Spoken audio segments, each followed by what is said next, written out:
All right, just as a Okay, note, so I see the map. How do I see my actual sheet? your sheet, if you click, Um, you got it, Krim? yeah. On the right side, at the very top above the chat, you'll see 5 different buttons. The first one's chat. The second one is what you want to click, the journal. And you'll see all the characters. Just click on your character, and it will come up. And right next to your name, there's a box with 2 smaller boxes in it. If you click that, it will open it in a new pop-out window. Yep, got it. Yeah. All right. So just a note for everybody, I have started recording this now just so we have notes and stuff for later if we want to throw a bloopers reel in. So we do have this. So if anyone wants to record on their end, you are more than welcome to. But I'm going to do my damnedest to record it here. Question. Are we going to be treated to the jukebox? Eventually, when I figure out how to get it to work, yes. I was going to say, it might make it more entertaining. Also, Dark, if you go to the cog up where those things are, underneath my settings, the 5th box down, enable 3D dice. If you click on that, when you click your rolls, you'll actually get to be able to throw a 3D dice, which will actually be kind of entertaining for viewers. All right, got that. I used it once. I turned it off immediately afterwards. Yeah, it might be nice for the viewers. It was jank as all hell. Yeah, all the roles are going to appear in the chat window that I have. I've also captured, so they're going to see that. The viewers are actually going to see my chat window, so they're also going to see my roles as well. Oops. What? I'm coming back. Damn it, Krim. I'm back. But yes, once I figure out how to properly add a playlist to the jukebox, we can absolutely do that. That's one of the last things I haven't figured out quite yet.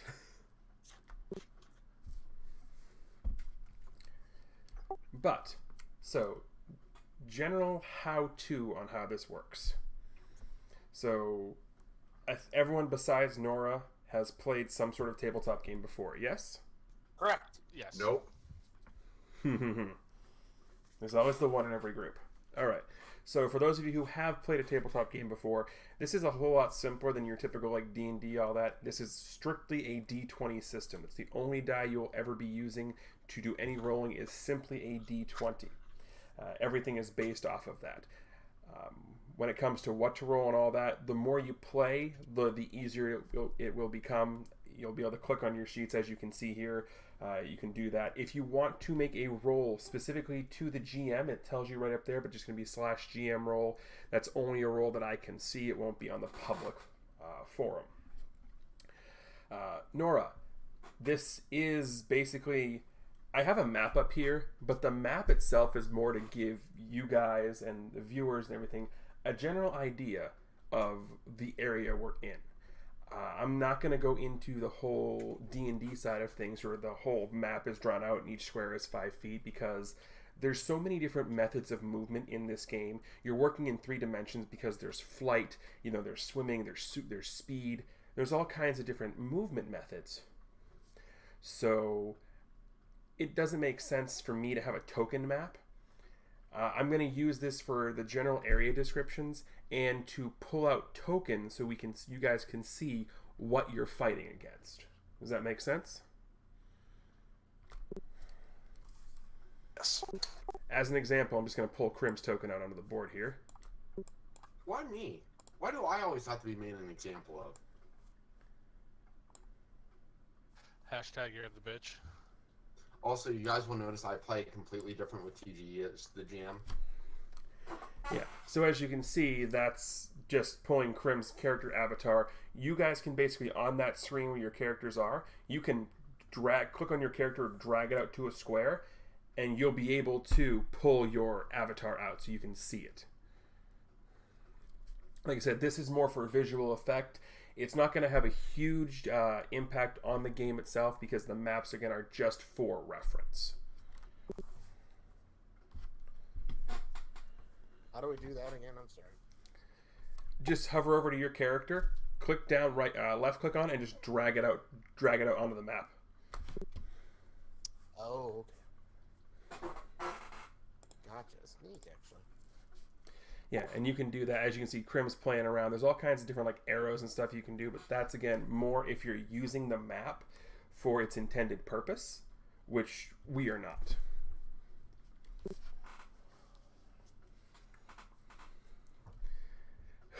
What are you doing? That was Where's nuts. my character token? I don't see it. Drag your character sheet onto the grid. There. Right there. Spectre's hitchhiking on El Camino del Mar. Wait, I should be on this side then.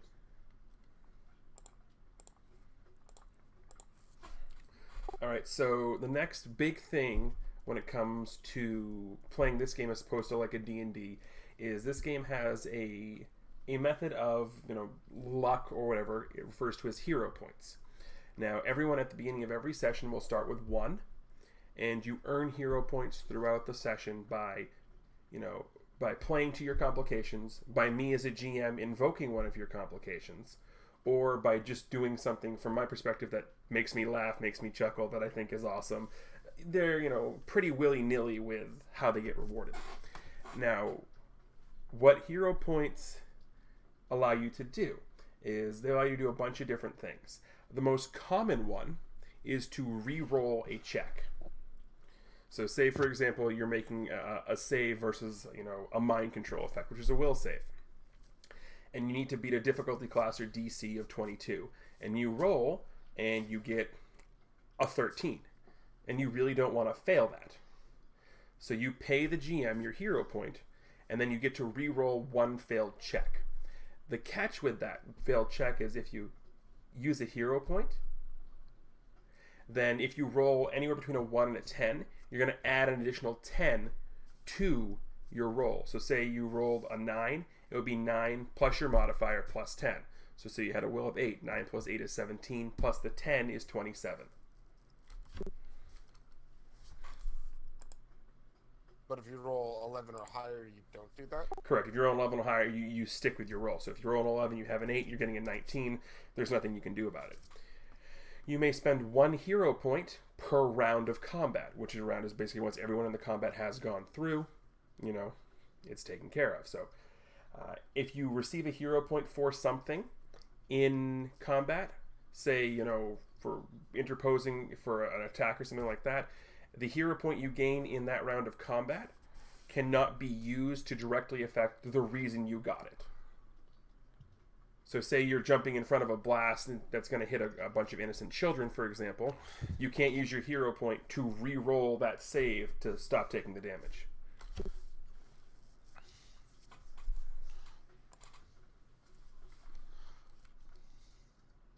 So, in short, you can't use Okay. it to protect yourself. True. Dark, you have your comms on through Roll20 as well, so you might want to shut that off.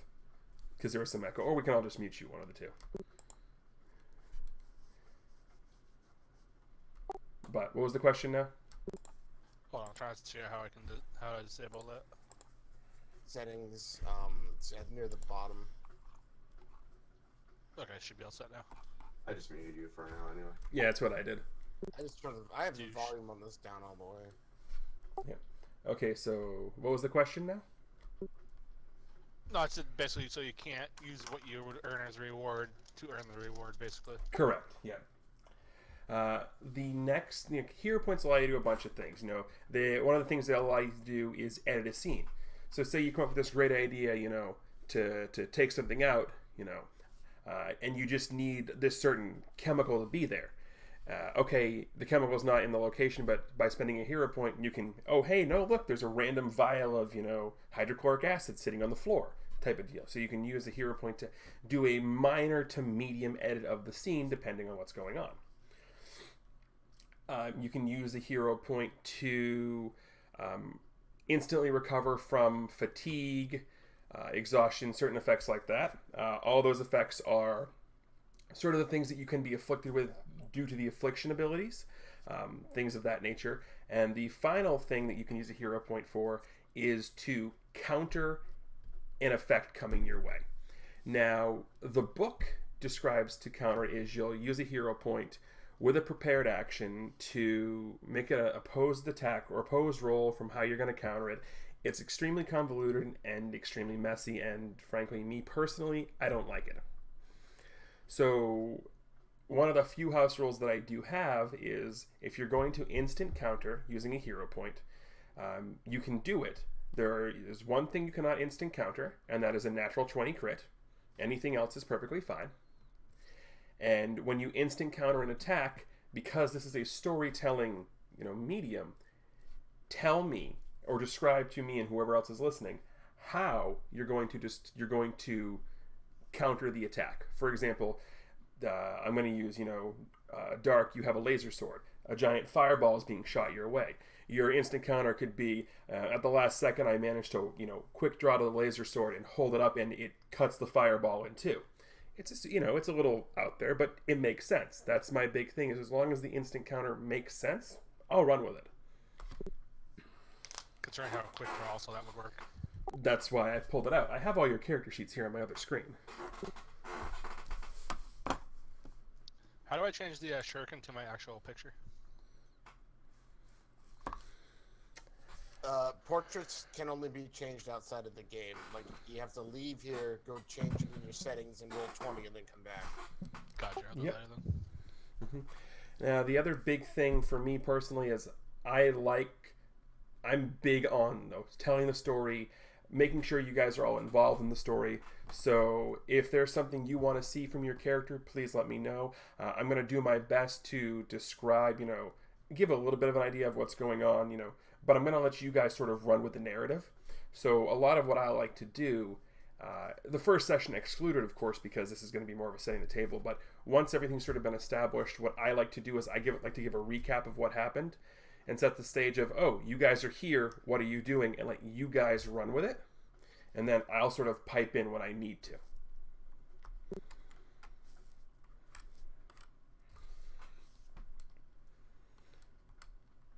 Making sense to everybody so far? So far. Yep. Nothing new. Yeah. All right, so what questions do you guys have that I can answer?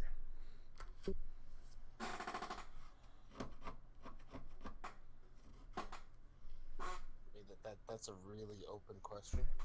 Right, but right questions do you have about like the game and the system and how this is all going to work? About the game. Okay, Yes. I see. Okay.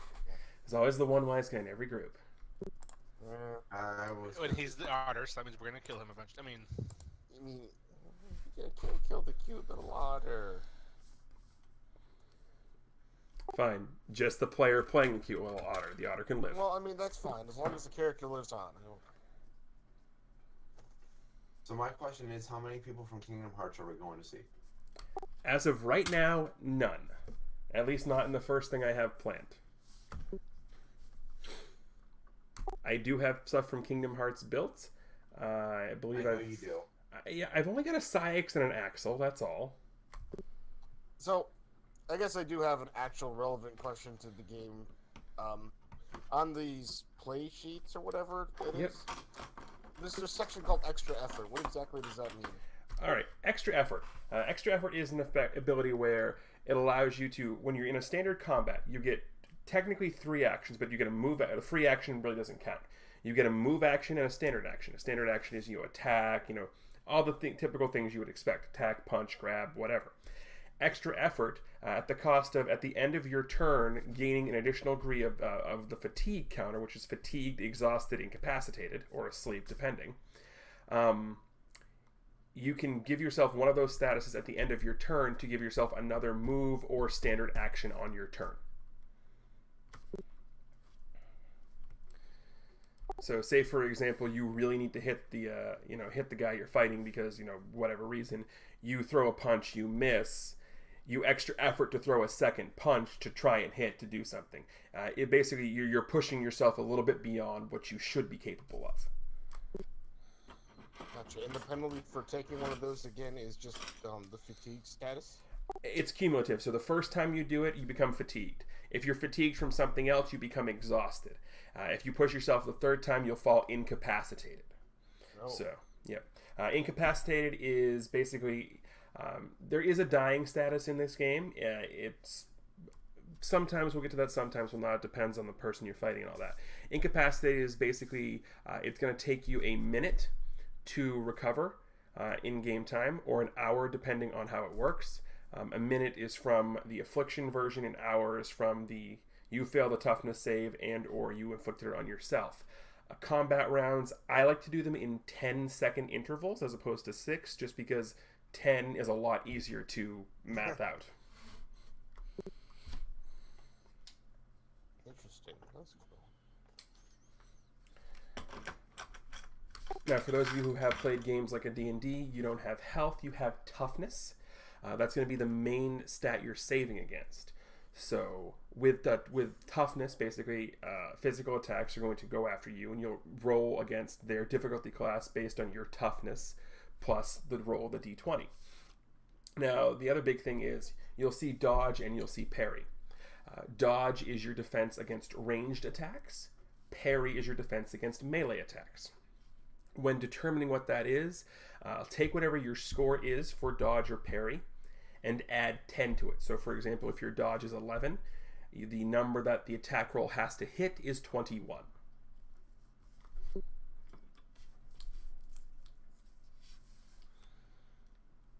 Gotcha. So we don't roll against attacks, we just have a defense number like D&D, right? Correct. It's basically, that's basically dodge and parry is equivalent to your AC, but you're going to always add 10 to that number to get the number that has to be hit. Gotcha. It's basically implying a standard check of your armor versus there, because you're taking 10, it's a standard roll, basically. Right.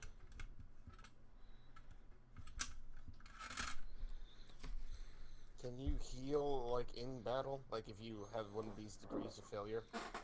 Depends. If anyone has, like, for example, regeneration abilities. Regeneration will heal, toughness, specifically regeneration will heal bruises, which are negatives to your toughness, every X number of rounds, where X is your regeneration rank divided by some number. It's a weird thing.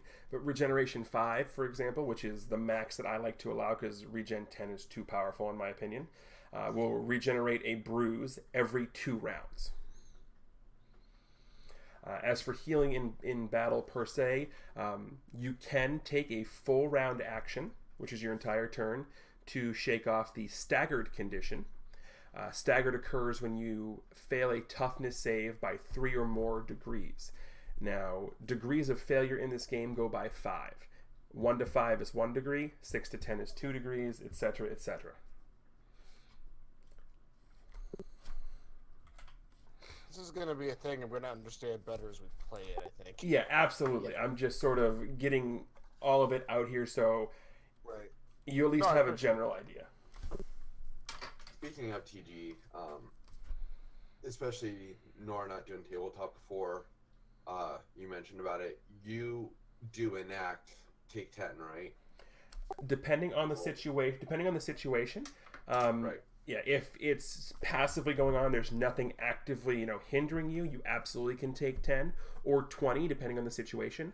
But if you're in a situation where there is stress happening, you would have to have the skill mastery advantage to do that. And basically what that means, Nora, is instead of rolling, you just take a 10 or a 20 roll, depending on the situation, and just do your check based off that. Oh, okay. But TG will let you know if you can actually do it for that situation. Yeah, absolutely. Just any questions about can I do X, Y, or Z, go ahead and ask. If you're not quite sure what it would be, describe what your plan is, and I'll formulate how I want you to roll about it ahead of time. Or as you're describing it, one of the two.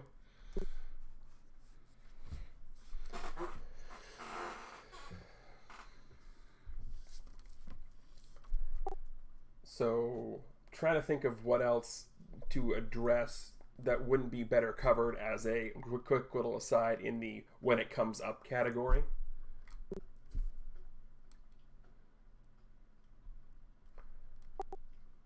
So, Nora, having never done this before, do you have any other questions right now? I don't know what questions I would even have yet. No, that's fair. If anything comes up while we're in gameplay, please feel free to ask. I have no problem. This is going to be entertaining, but the first couple of sessions are always going to be educating, getting all that taken care of, yada yada. Oh, I actually have extraordinary effort. If I do the extra effort thing, I gain 2 benefits instead of 1. Right. Extraordinary effort means you get to get 2 benefits, which you have the play sheet, so all the benefits are listed there. Right. But the cost of extraordinary effort is that you'll gain 2 levels of fatigue. So if you're normal, you'll go from normal to exhausted. Exhausted applies a -2 penalty on all of your rolls. That doesn't really seem like much of an advantage then. It is if you have to, if you absolutely positively have to get something done right now. Like you have 1 turn before the plane crashes into the building type of deal. Oh, I don't actually have to use that then. No, you don't have to use it. You have the option to use it. Okay. That makes much more sense now. Mm-hmm. So basically, I could just double up on the extra effort. Yeah. Okay. I was gonna say that's also somewhere where you can sort of meta, like if you know one of your allies is around you and that they would be able to protect you, maybe you would want to give that extra effort, knowing that if I do that, I could possibly be protected. So being fatigued or at a more serious level, that you'll still have cover from someone else. Like, right. You use situational things to sort of that's why they give that type of ability, is so you can sort of play it off the situation, because as TG said, there are instances, he's made instances when I played with him before where it's not a bad thing to do that. Yeah, cool. Question, what is an interaction skill? Interaction skill would be anything that requires you to interact with somebody. Intimidation, deception, persuasion, things of that nature. Because I have the advantage of being able to transfer benefit of an interaction skill to an ally. What does that mean exactly? Let me hold on. It's called setup. Oh, setup. Okay. So setup. What setup allows you to do is based off of deception. Actually, let me take a look at your character sheet real quick to explain specifically for you. Lutra. All right, so the way Lutra would do it specifically is normally in the game you can use your deception skill to perform a maneuver called feint. Feint basically would be if your deception score beats your opponent's insight score, they'll be considered vulnerable for your next attack. Vulnerable cuts their base dodge and parry in half. So say they have a 10, it'll cut it to a 5, makes them easier to hit. Setup allows you to transfer that setup, that vulnerability, to another player who can see you. Lutra has agile feint, which allows you to do that same feint, but instead of using your deception score, you can use either your acrobatic score or your speed rank, whichever you would prefer. In Lutra's case, I would suggest using the acrobatic score because it's higher than swimming or speed.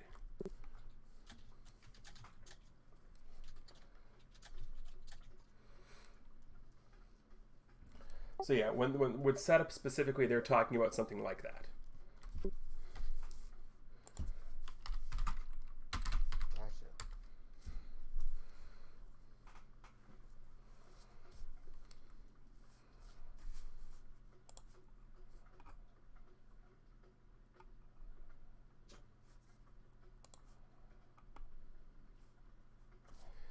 Alright, so the last thing to note when it comes to combat is under the advantages section, there are 4 combat advantages that will allow you to add bonuses to one thing while subtracting it from another.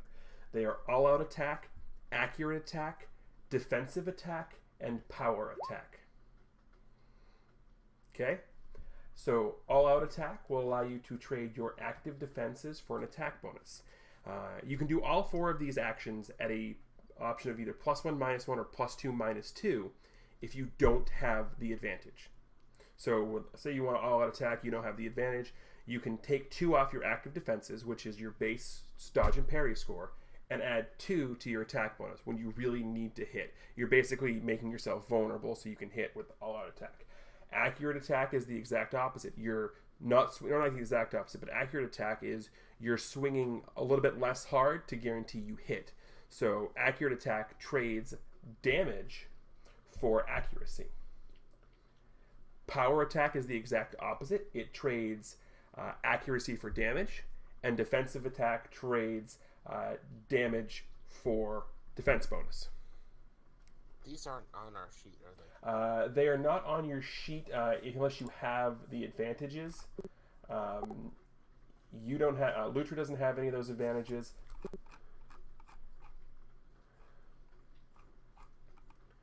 But those are just options that you have. Okay.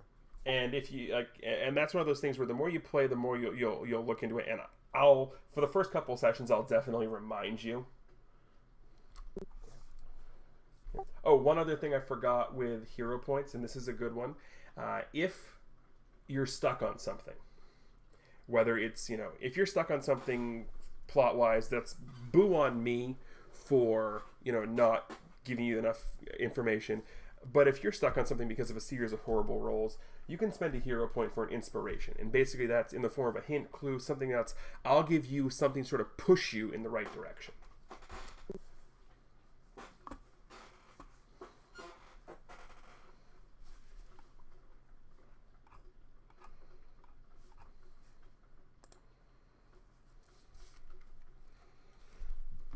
Do hero points accumulate, or is it one of those things that you need to use them in a session, or you just kind of lose it? For the most part, they don't transfer from session to session. The outlier to this is the fact of, say we have to end because we have a hard stop time of 11 o'clock or 11:30, whatever it is, and say we're in the middle of an arc. It's my discretion to say keep your hero points in the next session because we're still in the middle of an arc. But traditionally, you'll end the session and you'll have 1 hero point for the next one. Gotcha. And like I said, I'll give those out. I try to give them out because this is a superhero game. You're superheroes. You want to do cool things. I try and give out more hero points, as we go along, because I want to see cool things too. I want you guys to have fun. I want your heroes to do all the cool stuff you see in the comics.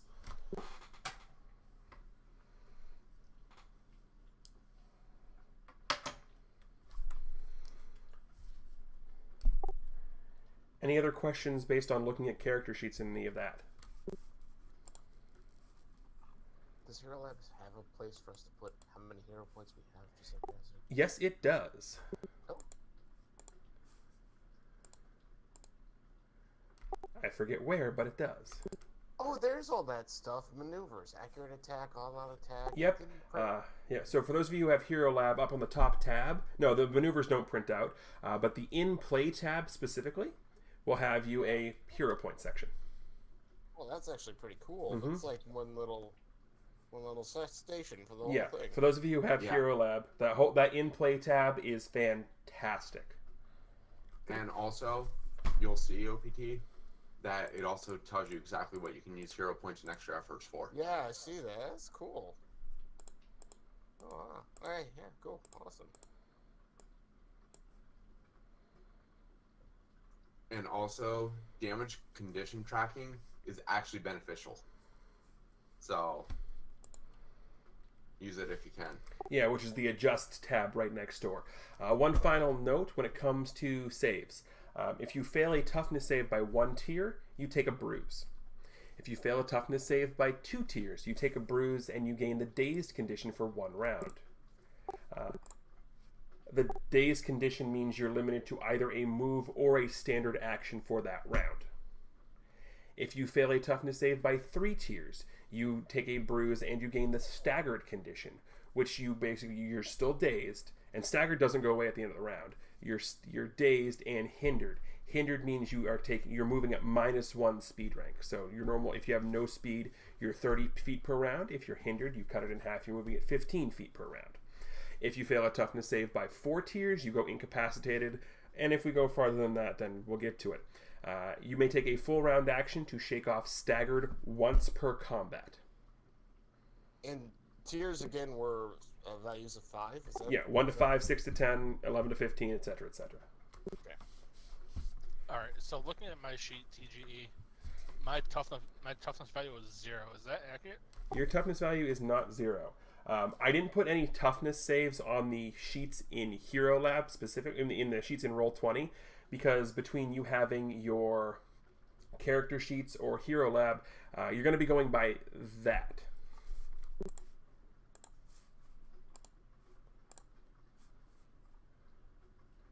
So yeah, no, you're unless I'm looking at it incorrectly, I'm looking at your sheet on Roll20 right now. On my side, it says you have a toughness of 7.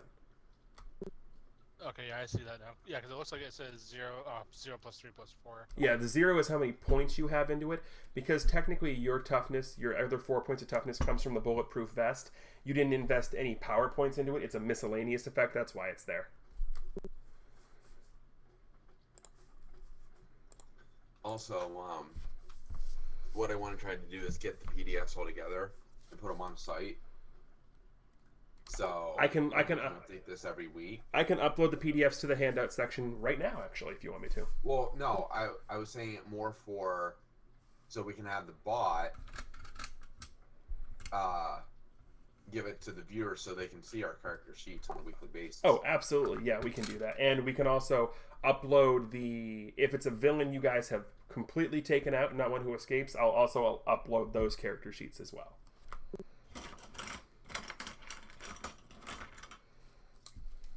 But don't villains in superhero comics always come back anyway? True. But they always come back different. Also true.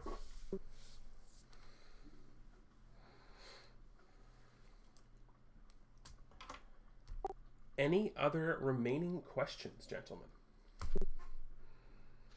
Just a matter of getting my hands on it at this point, I think. I tend to agree.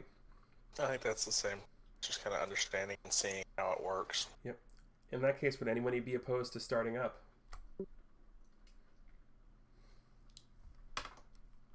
I'll take that as a no.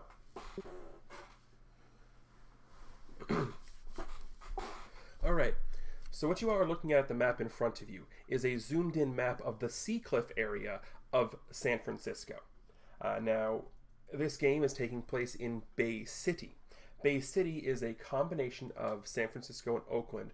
They joined together to create Bay City after an event that happened in 1999 called the Deathbringer War. All of that information, the generic part of the information, is all located on the timeline of events handout that you guys should all have access to. That goes through a bunch of different timeline of events. Specifically for Bay City, there was the Deathbringer War in 1999. Caused a lot of damage to the San Francisco, Oakland, and the surrounding areas. They combined their efforts together to create the Bay Area repair conglomerate. Basically did a lot of repair work, and then eventually combined themselves into one city with distinct districts. There's the San Francisco district and there's the Oakland district. You guys are starting specifically in the San Francisco district in the Seacliff area.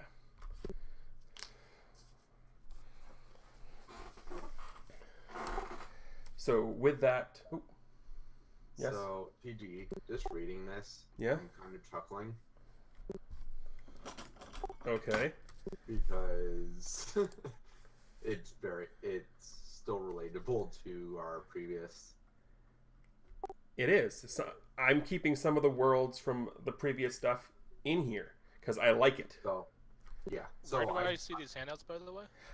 It should be underneath characters. There should be a little section called handouts. Oh, okay, I see that now. Yeah, so I will have a little more familiarity on a few of these subjects than everyone else, just because I've dealt with it before. Right, but we're not really getting into the Utopolis side of things. So I have one thing on your handouts. Is that all I should have at the moment? You should only have the one thing under handouts. Yes, you should only have the timeline of events.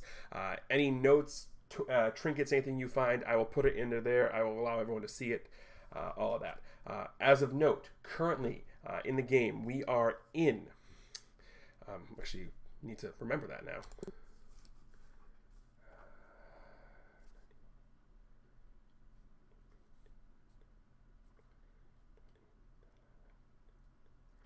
We are in May of 2008. So we're going back in time to start here.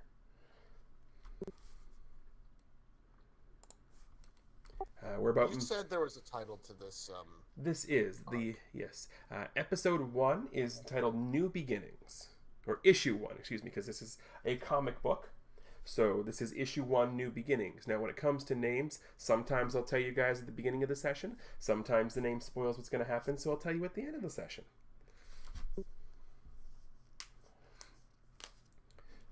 But again, this is issue 1, New Beginnings. We are in, we'll say May 15, 2008, in the Seacliff area of San Francisco district of Bay City. All right, so character-wise, Gale. You're currently down in the Seacliff section. You are working for your friend Gaia Terra for his tour company Air Terra. Don't ask, he made it. Name doesn't make sense, but whatever. You are currently in one of the hangars repairing one of the Cessnas.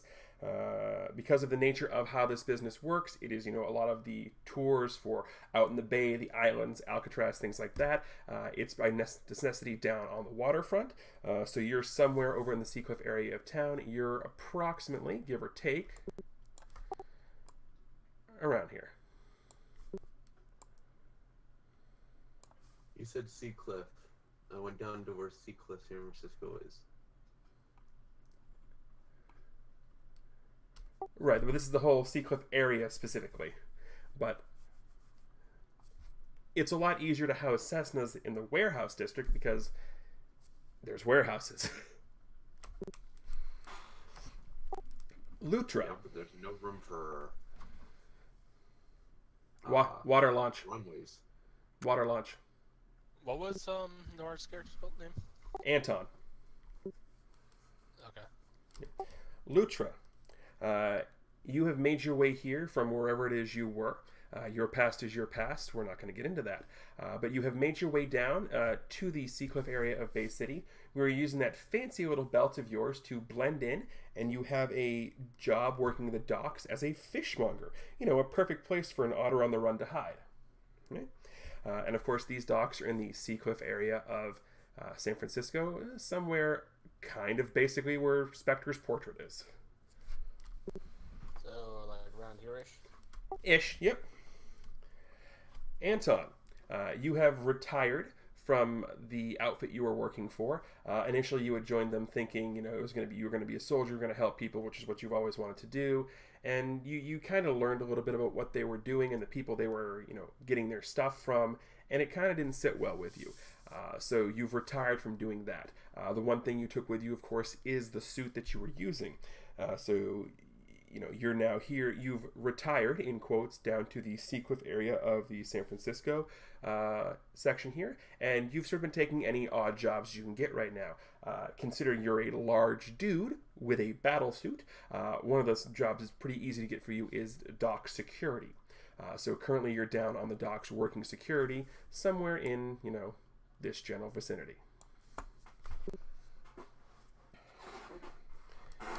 And finally, Malkier, you've been on the run. At first it wasn't bad. There wasn't anybody looking for you.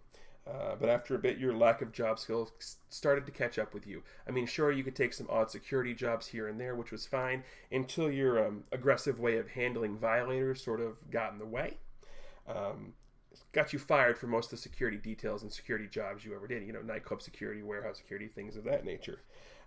After that sort of started to happen, word got out of, people looking for you, and then they came looking. You know who they are. So far, you've managed to stay one step ahead of them while not leaving too many bodies in your wake, although you have had to leave a couple. So now here you are. You have made your way basically sort of across country, back and forth a couple times, and you are now currently sitting in the Seacliff section of San Francisco, sitting on top of a warehouse, just sort of watching the waves, listening to the people, contemplating what your next move is.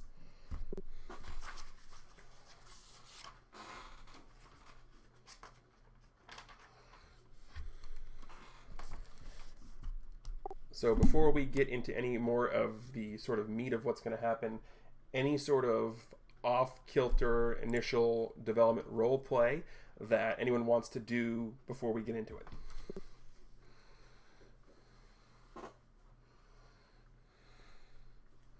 Trying to think. Can I see the other members of the team yet? Give me a perception check.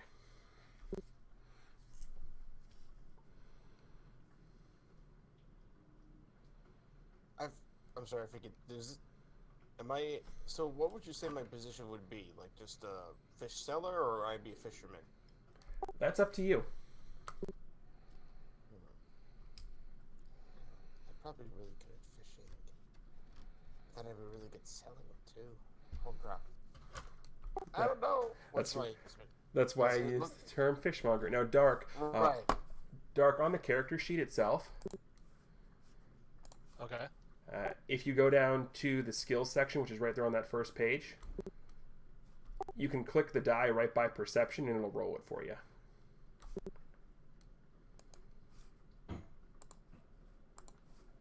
There you go. Hey, we crit the perception.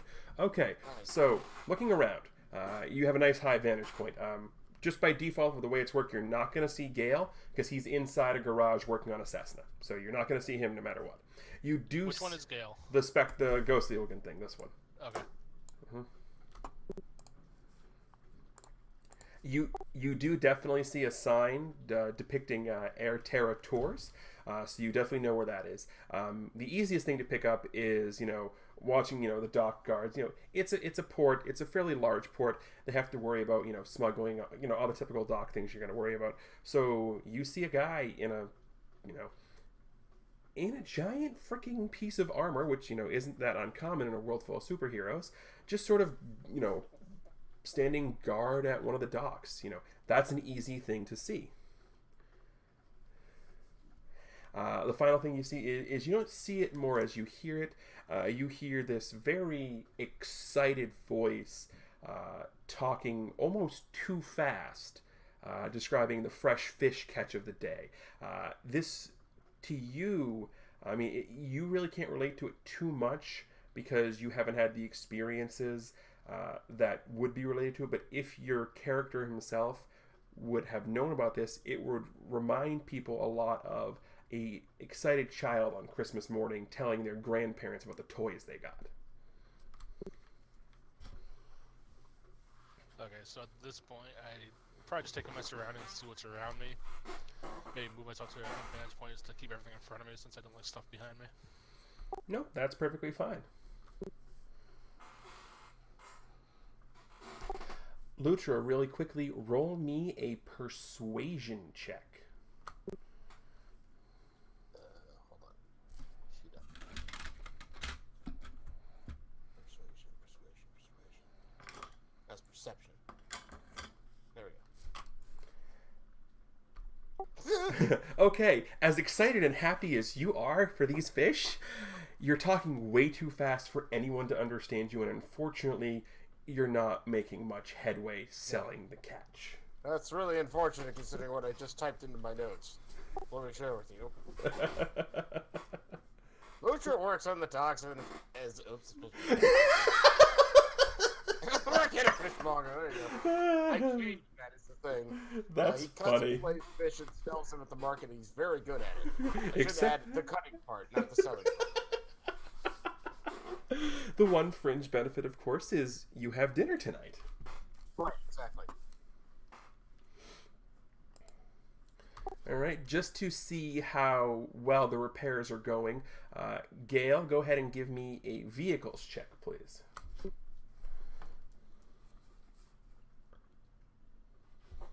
Good enough.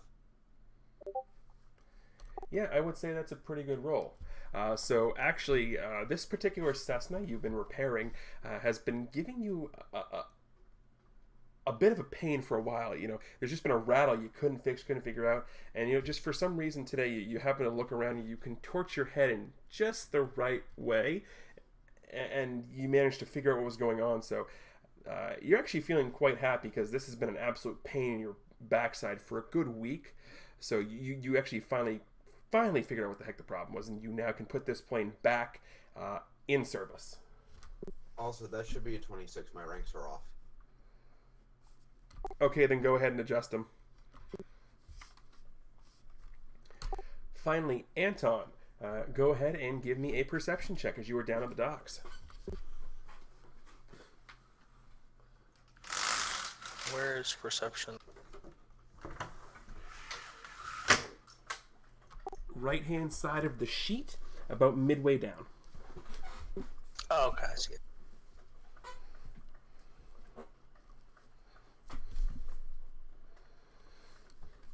All right, you see a couple of shady figures ducking off into one of the many nooks and crannies that you can find down at a shipping dock warehouse type of deal. What are you going to do about it? Follow them down the alley. All right, you follow them down the alley, and you see two of them. They are sort of huddled around, both back to the entrance of the alley. You can hear them talking very slow and kind of skittishly. Give me an insight check.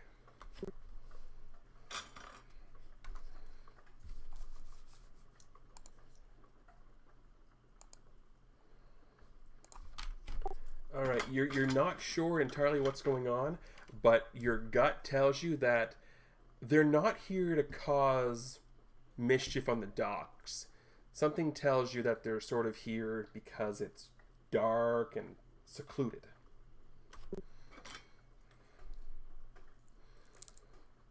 Since I can see Anton, do I kind of see what's going on, or? Give me another perception check just to see if your vantage point you can see into the alleyway from your vantage point.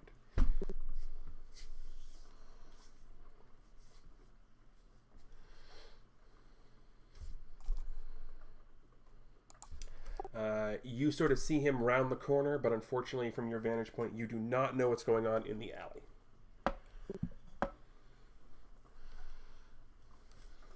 Now, would I notice him like sneaking, or would I just kind of see him walk around the corner? There's nothing sneaky about a 6'3", or in this case in the suit, like 8-foot tall man in a metal armor. So yeah, you easily see Anton walk around the corner. There's nothing sneaky about him. So, guess I'd like to approach. All right. How are you approaching?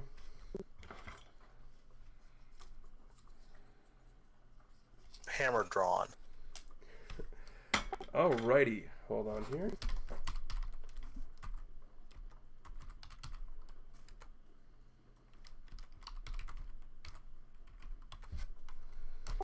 Well, as I said, there's nothing sneaky about you.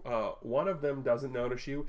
The other one looks up, sees you walking towards him, and just white-faced, panicked as he looks up. But you look in his hands, right? And you look in his hands, and that's a bong he's holding.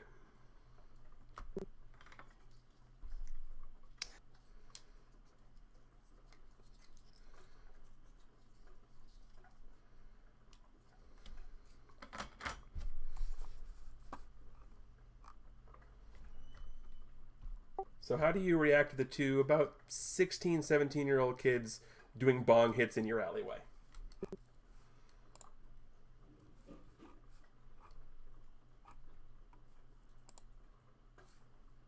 We'll remove them gingerly from the alleyway. So you're scruff of the necking them? Yeah, more or less. All right. They're not going to be able to resist. As I said, you're about 8 foot tall in metal armor. And actually, hold on here. I got to roll a couple checks for them.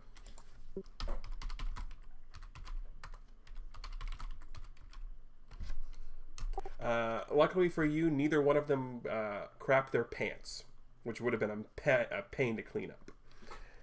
But as you as you are sort of unceremoniously throwing them out of the alley and telling them to skedaddle, everyone is going to hear this because it's not that hard to hear.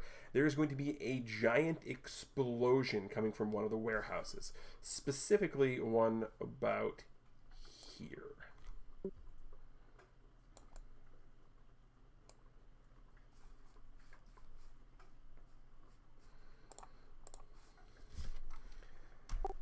So how are you all reacting to the explosion? Badly. Alright, so I'm gonna run across the top of the roofs and get a better vantage point. Alrighty. We will describe what you see in a minute in case anyone else is going to end up joining you. I Definitely not heard a boom, but that was about it. I couldn't even really make out that it was an explosion. No, you can make out it was an explosion. The 11 will give you that because of your background in the armed forces. You know it was an explosion. Did we need to roll perception? I'm sorry. No, he specifically rolled the perception because he was inside a repair hangar. Okay. Yeah, I was actively preoccupied working on in a hangar on an airplane. Gotcha. Okay, so can I tell where the explosion is from where I'm at? Yeah, the giant plumes of smoke. Right. But what I'm saying is that close to water or is it away from the water? Close enough to the water that you can use the water to get there faster, absolutely. As in, yeah, jump in water and swim in, yeah. Yeah, you absolutely can do that. That's what I was. I drop fish and jump in the washer. I would like to finish dismissing the kids and then start charging over. Alrighty, so 3 of the 4 are charging over. Krim, how are you, or how is Gale responding?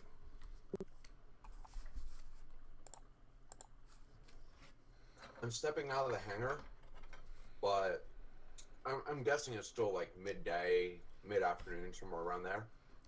Yeah, basically. About Okay, 2 in the afternoon. Yeah, obviously I'm not going to go rushing out into public, so I step out to see if I can perceive anything. Obviously, you said there's smoke, so I'm going to see the smoke. Yeah, But, absolutely. Basically what I'm just listening for emergency responders and discerning how big it is by how many sirens I hear. All right. Well, the first thing you're going to hear actually is panicked screaming. I mean, it's an explosion. It's not necessarily a hugely densely populated area, but there's a whole bunch of people doing work and all this stuff down here. So there's a lot of panic screaming, running the whole 9 yards.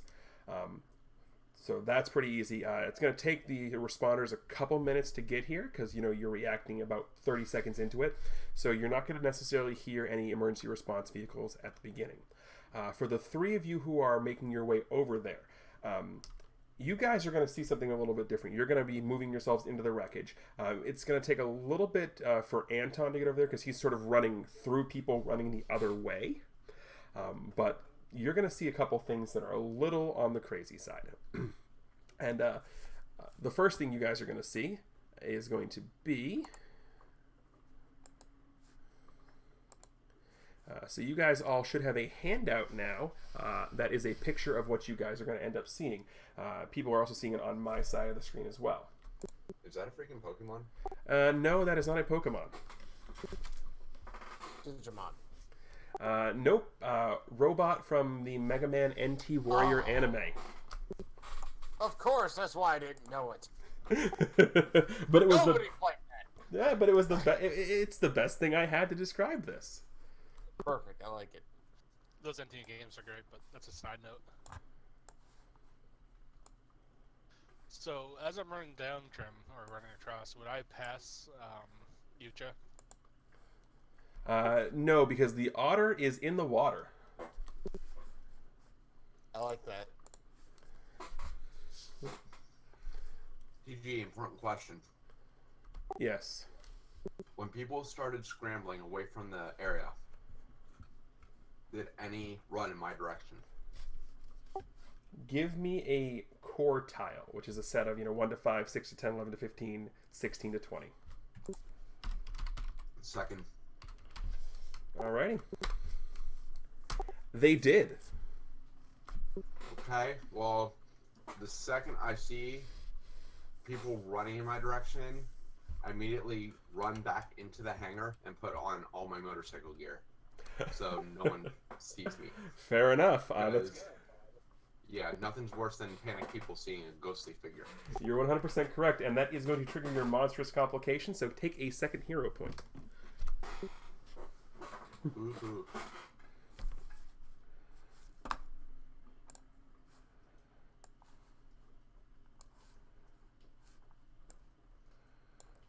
There we go. Finally got him on the board for people to see. Lutra. Yes. As you are swimming over, you're going to see, you specifically are going to see this because you are in the water. Another handout is now available to everybody. You're going to see that as you're going in the water. It's someone who looks like they're dancing on the water. You know, they're definitely not sinking. Oh. Okay, that's weird. I guess that would make me pause for a second, look at him, and try, or it, I guess, and try to discern what that is. Clearly that's not natural. Says the anthropomorphic otter. As I'm very natural, sir. Thank you. Yeah, en natural. Exactly. Oh, Would they notice me up on top of where I am? They are not going to notice you up on top. They are going to notice the giant tin can coming towards them, though. I believe I would try to stealth over towards this thing to see if I can get a closer look, or at least discern what it is. All right, roll a stealth check.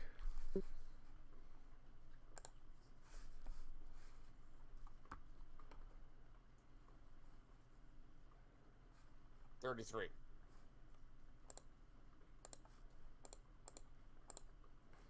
That's a pretty good stealth check. I have a plus 19 in it. Well, if he does notice you, he is not concerned with you because he looks like he's just shooting. It looks like he's shooting water, all kinds of things. And actually, as you approach, you can actually see him. He's kind of a little bit off the shore. He's actually using, like, it looks like he's shooting water at the people running away. It looks like he's picking them off like target practice. Oh, so he's actually attacking the people? Or at least it looks like it? Yes, you couldn't tell it from where you were, but as you're getting closer, you can definitely see that. I would definitely, like, try to charge at him. All right, we're going to hold that thought. And we're going to move on to, we see the plant people, the plant guy.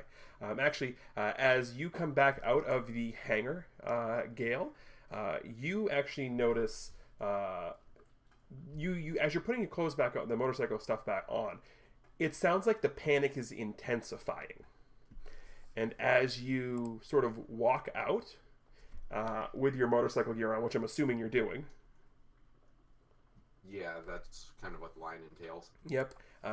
Again, the third and final note, you see someone that kind of looks like that, walking towards, like, sort of like having a grand old time walking towards people, laughing, you know, like, sounds like your typical college frat boy, but his hand is glowing a bunch of different colors as he's just sort of touching people as they walk by, and as he's touching these people, it looks as if they're going into some sort of euphoric, painful state of some sort.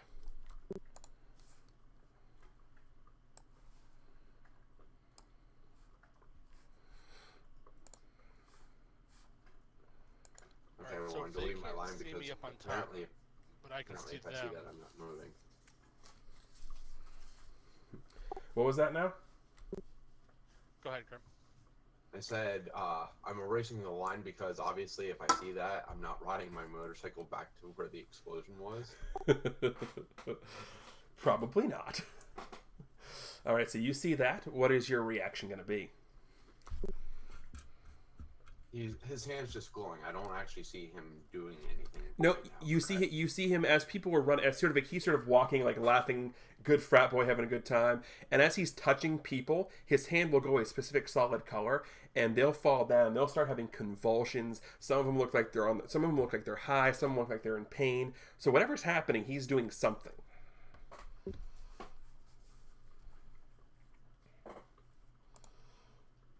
Okay, so I gently place my motorcycle on the ground. I don't bother with the kickstand or anything. And I just stare at him and start conjuring up an air blast. All right, and we will hold that thought as we move on to the final section over here. So on the rooftops, Malkier, you see the giant plant thing sort of appearing from the rubble, and he's just, vines are being grabbed at people, needles are being thrown everywhere. There's a cloud of pollen there. The people who are in the cloud of pollen, they're coughing, they're falling, they're sort of twitching. Both you and Anton, you see this, and it's not that hard to see this. This plant monster is just cackling maniacally the entire time, almost as if he's enjoying every minute of this. No, have I noticed him strike against like a woman or a child at this point? Oh, absolutely. Children, no. Women, yes. Okay, so at this point I would take my laser rifle out and load it with a fire around the plant monster, if I can tell that. All right. How close am I to it? Well,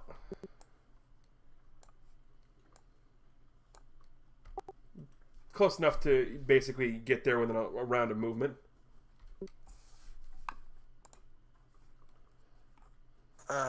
Like to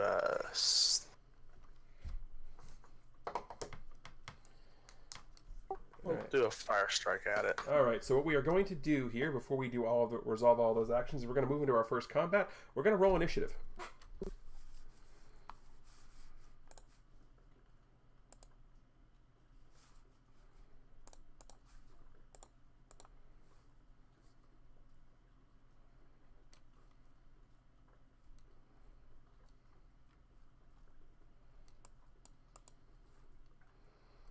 Oh dear God, it's so much numbers.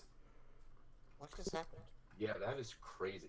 Basically, when we roll initiative now, it just sends everything to the GM. We don't see anything, so he can keep all of it hidden. Oh, okay. But it also, so he can play out the scene correctly, will send him our dodge, agility, and awareness as well. Okay. Yeah, Krim, real quick, it didn't give me your actual initiative. It just has a blank number for you. It says rules for initiative, and then the first thing is Spectre result. Okay, I see it now. I see it. That's the initiative. I see it. All right, I have to roll my 3 here real quick. Yeah, that's different from the last time we used Roll20. It is.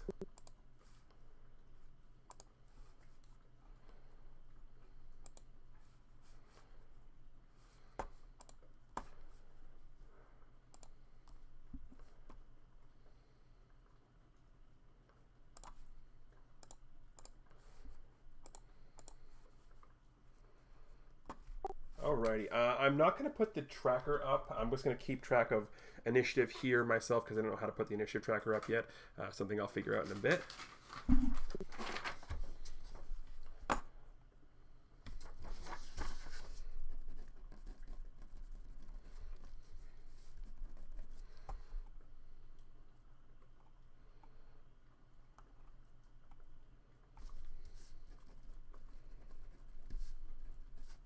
I need 1 second. I just help my father into the house. I'll be right back. That's fine. I'm writing stuff down anyway. Maths. Yep.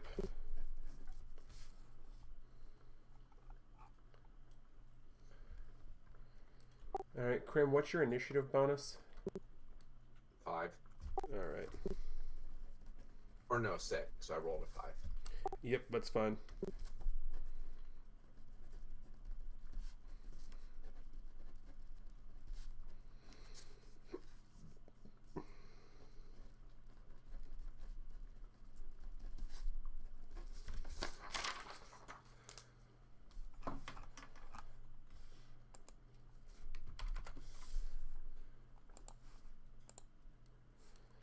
Alright, this is the point in the editing where I remind myself to cut out the dead space.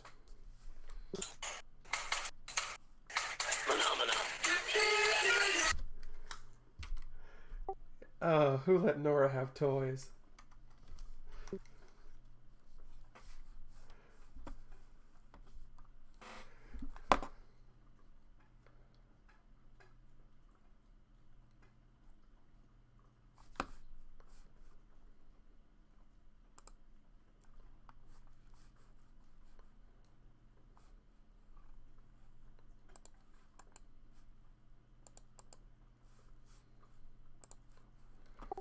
right, Krim, do you know how to set up the initiative tracker? Oh. Now let me look quick and see if I can find it. Yeah, I'm looking too. Okay, I'm back.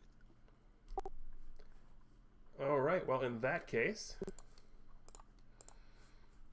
we're going to move to our top of our initiative round, and Malkiri is up. You have your rifle drawn on top of the roof, aimed at the plant guy. Okay, and I can at this point I can tell that he's obviously. Oh, absolutely. Correct. Absolutely. Okay, so I'm gonna dead center on his forehead and pull. Alrighty, go ahead and roll to hit with your X-ray laser sniper rifle thing.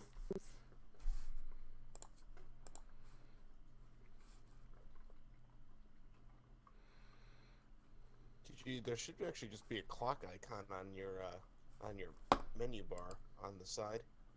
Turn order. Oh yeah, I see it. So you should just be able to, I believe you have to left click or right click on each one of our tokens, go into settings and add to, or each thing you want added to the turn order.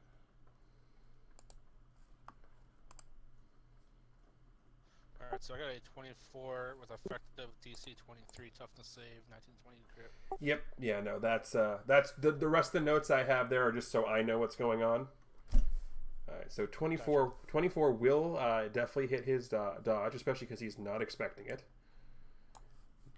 But now, does he actually do anything with it? Yeah. You hit him, but it almost like he doesn't even you hit him. You see, you hit him. But it's almost like he shakes it off like nothing even bothers him.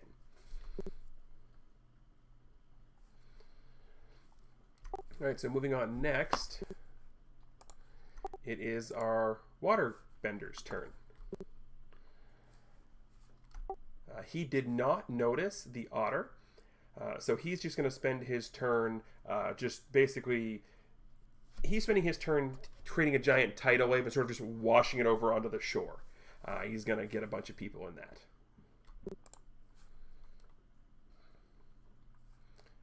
But with that, it is the otter's turn. Okay, so I imagine myself, and I don't even know if I can do this, so let me just tell you what I'm thinking of, and then you can tell me what I can actually do.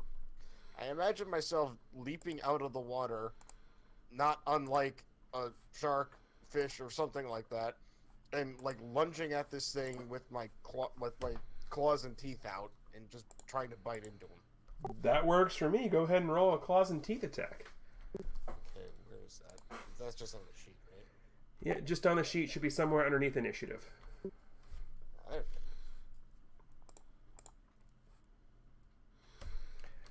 Unfortunately, with a 11, you are not going to hit. You're going to launch yourself, but you misjudge the angle and sort of splash down right next to him. But you are bearing, but you're bearing fangs and claws, and you definitely have his attention.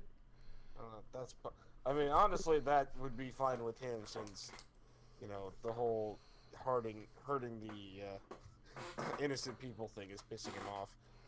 Yep, and Spectre is up. Okay, does come at me, bruh, dude, see my hand glowing? Or is he too concentrated on attacking other people? He does not see your hand glowing. Okay, in that case, I just launch a full air blast right at him. All right, roll me an air blast attack.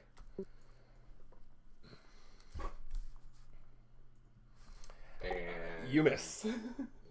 no, that's a critical miss. Yeah. So luckily for you, there was no one in the surrounding area, so you just sort of just blows by him and out into the water and harmlessly does nothing. If it hit the water, that's not a harmless thing. That creates a huge splash. Well, yeah, but it does nothing in the sense of no one's hurt. All right. I forgot I had fast craft. Oh. Yeah, but you need to hit first. Oh, it's a success. It just says make a free grab check after an unarmed attack. Right, but I specific. didn't realize that'd be successful. Yeah, you have to still hit. And to me, I mean, that makes sense. Yeah. I didn't know what it meant. yeah. Okay, And to me personally, you have the claws and teeth attack. You have your tail. Right. To me, those are both considered unarmed. You're just getting the bonuses from the sharp claws and the sharp teeth. So if you hit with a claws and teeth or a tail attack, you can get the fast grab because you're still unarmed. You don't have a weapon. Gotcha. Cool. That makes sense. Yeah. So it's Kudzu, the plant guy's turn. He, if he noticed that he got hit with a giant rifle, he didn't care. He does, however, see the giant guy with a hammer sort of pointing at him, charging. So he's going to go ahead and attack the giant guy with the hammer. And he's going to try and stop you from charging at him. He's going to attack you with Rose Needle.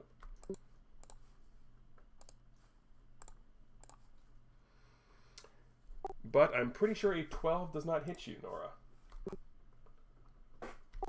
Nope. So because you're a giant, guy, I'm just going to go with, you don't have to make the toughness save, but these 2 or 3 needles that he's attacking you with, you sort of harmlessly bounce off your armor.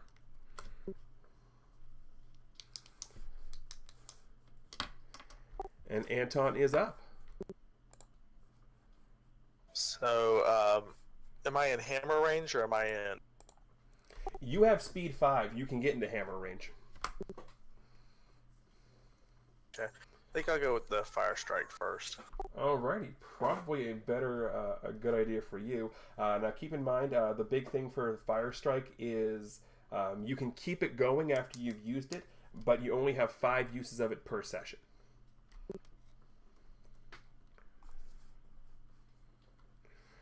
But with that, I need to make a dodge check, followed by a toughness check on him. So the way area of effects work, there's going to be 2 saves on area of effect damage. It's going to be normally a dodge check. Then there's going to be another save based on what the area of effect is going to be. In this case, because it's a damaging effect, it's going to be a dodge check followed by a toughness save, pending the results.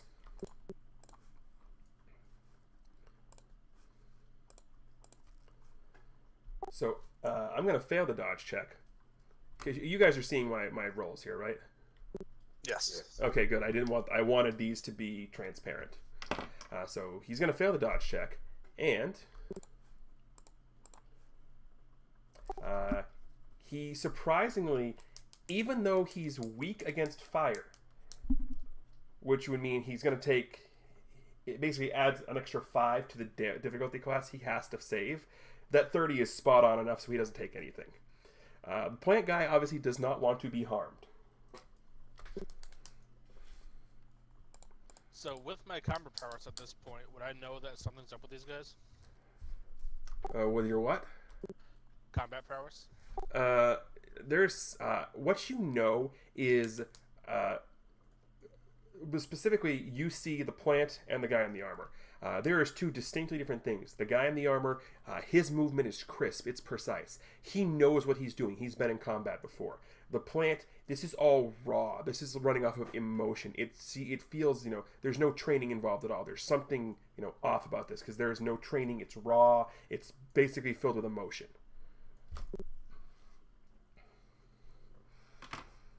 Does that make sense? It does.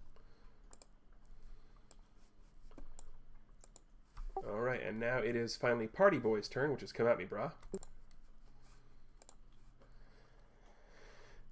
And he didn't notice your hand glowing, but he definitely noticed the giant gust of wind that came, by his head, and you're the only one not running. Oh, with the wind gust, he's going to feel it, whether it hits him or not. Yeah, so he's going to be running after you, and his hand's going to start glowing. And he is going to attack you with his hand actually glowing multiple different colors this time. And he is attacking you with pretty colors.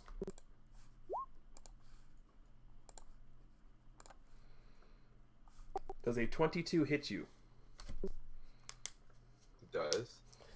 Then in that case, I need you to make a DC 21 Fortitude save.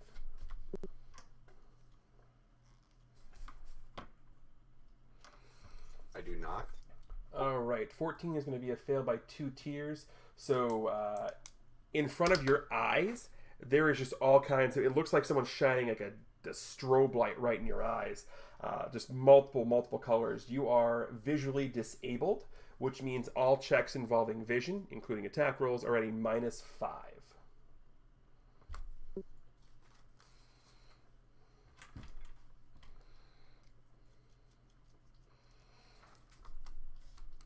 We are back to the top of the order with Malkier. Alright, so knowing that my shot did nothing, I'm gonna go to a physical presence and take my legend sword out. Alrighty.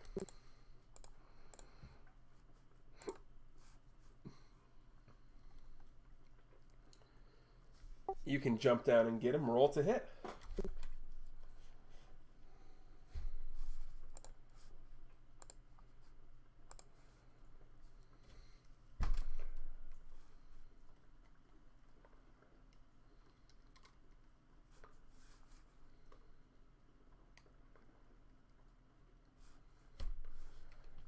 Alright, a 25 will hit him, and due to the nature of a laser sword, it's not fire damage per se, but it's enough in the realm for me to definitely apply the weakness here.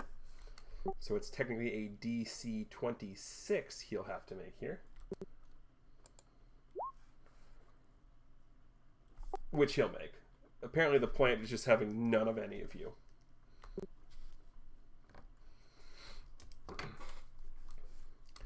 But back to our waterbender's turn here. Hydro. He now noticed the giant otter bearing fangs at him. So he's got all this water around him. He's just going to coalesce some of it into what appears to be a giant whip. And he's going to attack the otter with Water Whip.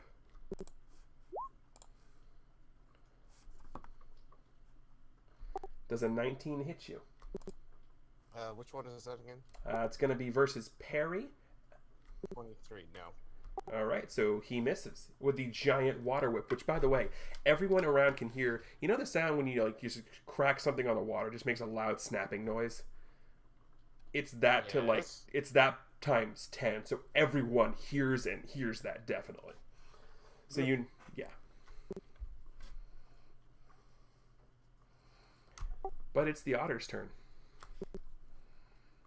I'm trying to think of what else I can do except like turn around and attack him again, but I don't think I have anything else I can really do.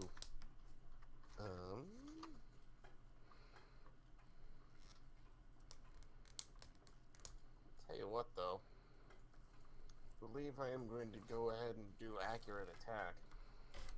Alrighty. So you can trade up to 2. 2 points off of your damage for 2 more points onto your attack roll, because you do not have the advantage. Right. So let's do that. I'll just go for the full 2, because I really just want to get a hold of this guy. Alright, so go ahead and roll me a d20 plus 11. Quick question, TG. Quick I had answer. the close combat ability. Does that affect my last roll? Will that have been built in already? That's already built into all the rolls, yep.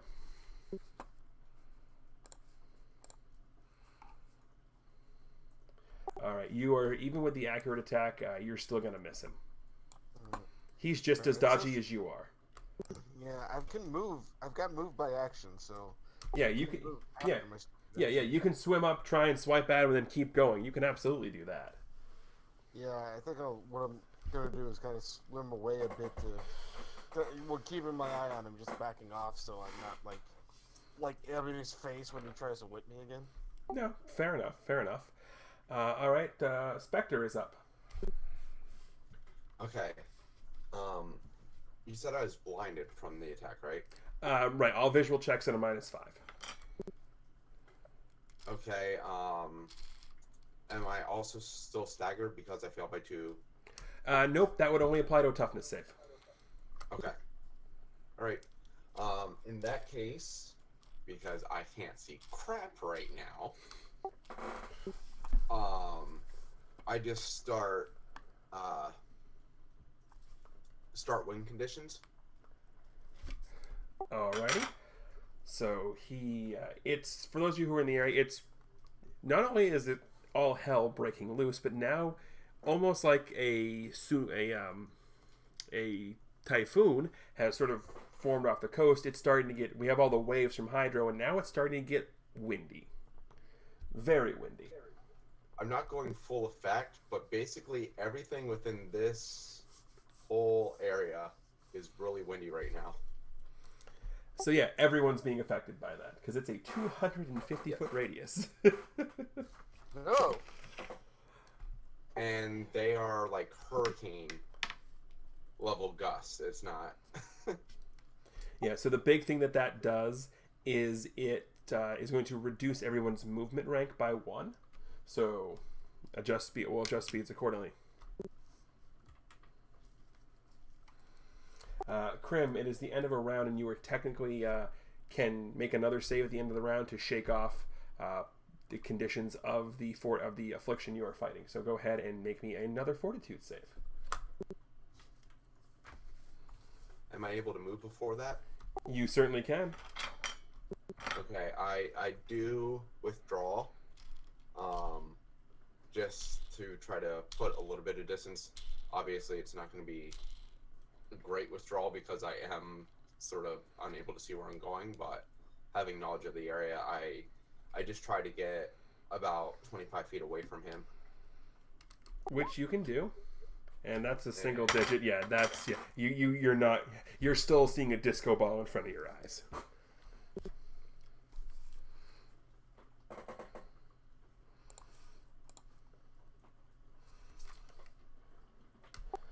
But now we are going back to Kudzu's turn. And there are now 2 people. He's basically being flanked by a guy with a laser sword and a guy with a hammer that shoots fire. So he's really not sure what entirely to do. But he's just going to do what he has been doing. He's going to try and attack. The guy with the hammer, in his mind, is scarier because he's a big, giant tank with a hammer. I think he's cuddly looking. So he's going to go ahead and lash out at Anton with Vine Whip.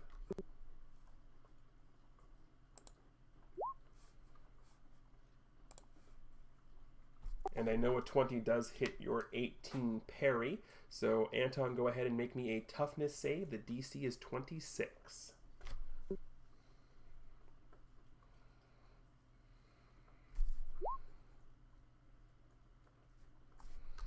Yeah, you crush that one.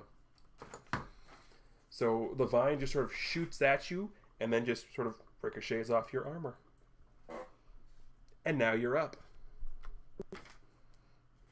Alright, I would like to move into close proximity and swing the hammer.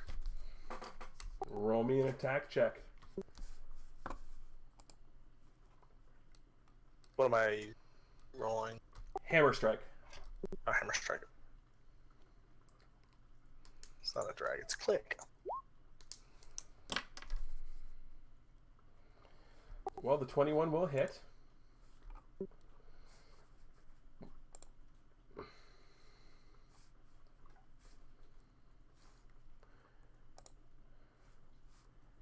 TG, here's an idea. Don't X out of the sheet you need to use. Just minimize it.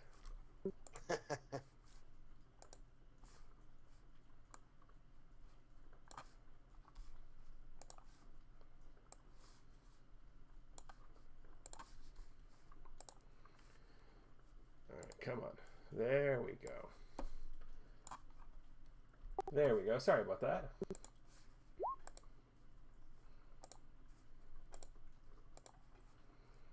All right, that is a failure by 2 tiers, so he will take a bruise and a daze.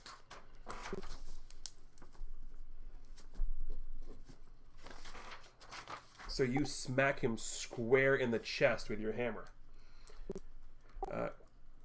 It is now Party Boy's turn, and he saw where you went, so he's trying to get to where you are, and he's slowly walking against the wind, but because of the impede movement, he can't make it to you. He's trying like hell, but he can't get there because he has no enhanced movement speeds. But the one thing you do notice, and you find this kind of odd, is all of this wind, his hair is still staying perfect. Of all the things for me to see, and you choose that? Feature 1, perfect hair. No matter what happens, his hair is always perfect.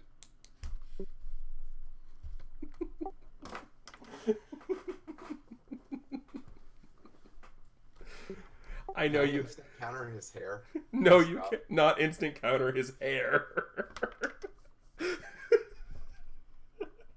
Anyway, Malkir's up. Okay, so I saw him get smacked in the chest, so I'm assuming he's out of it right now, correct? You would assume, based on the size of the hammer, that he's probably a little worse for wear, yeah. And am I behind him still? Yes, although unlike D&D, flanking bonuses do not apply. Alright, well, I'm going to, now, would I see that, I can tell that they're wild, like, they're not cognitive of what they're doing, correct? He seems, definitely seems cognitive of what he's doing, because he's, once, Anton showed up, he's been diligently attacking Anton instead of throwing needles and trying to get more passers-by. But the combat itself doesn't seem crisp, doesn't seem like, it seems very wild itself. Like, the plant is in control, but the combat doesn't seem polished.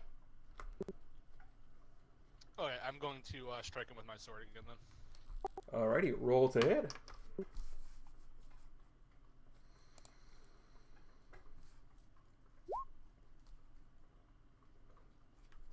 Unfortunately, a 12 is going to miss.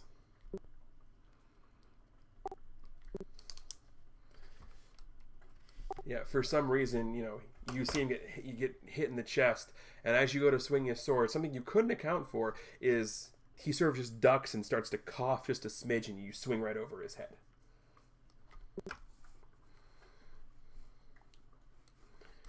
Right, back to Hydro's turn. He really doesn't care that the otter has swum away to try and avoid the water whip. So in this case, he's just going to pick up a giant thing of water and throw effectively a water blast at you. He's using hydrokinesis. But he's going to miss because I know a 17 doesn't hit Lutra. Speaking of the otter, it's Lutra's turn. Okay.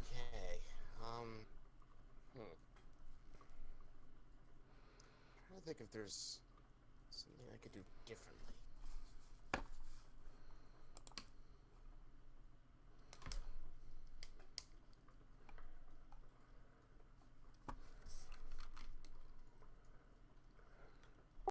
Potentially, what are you trying to do?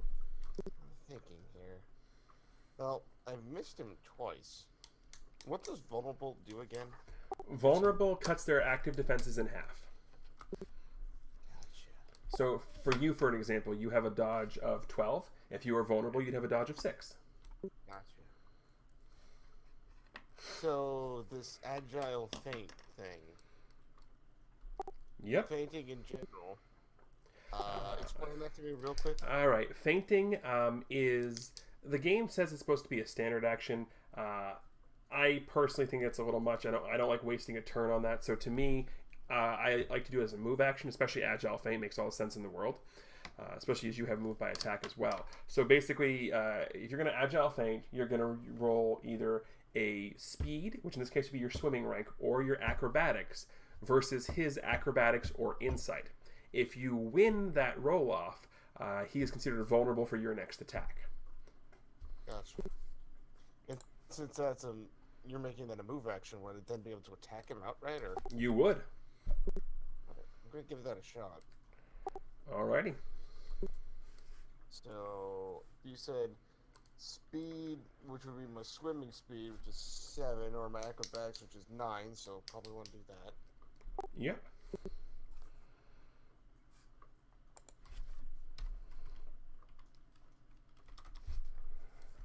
Go to roll. Oh yeah, I forgot I have forgot I have skills on private right now, so hold on.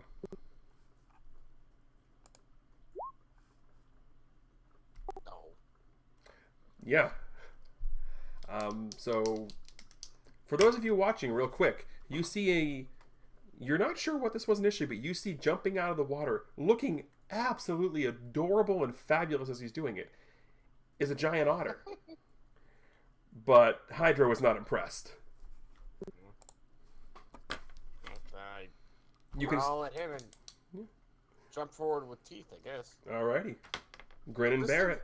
This thing is actually classified as a multi-attack. Does that do anything?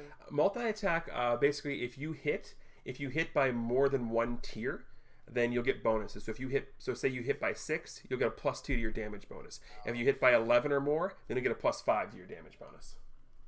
Okay, well, holy mother. Well, 28's definitely going to hit. But the DC is 26. I didn't. Yeah, DC is 26. Yeah, no, I know what the DC is. So 28's going to hit. It's only going to hit by one tier. Unfortunately, he's a dodgy SOB. Well, I hit him. That's all yeah, that matters. you definitely hit him. Oh my.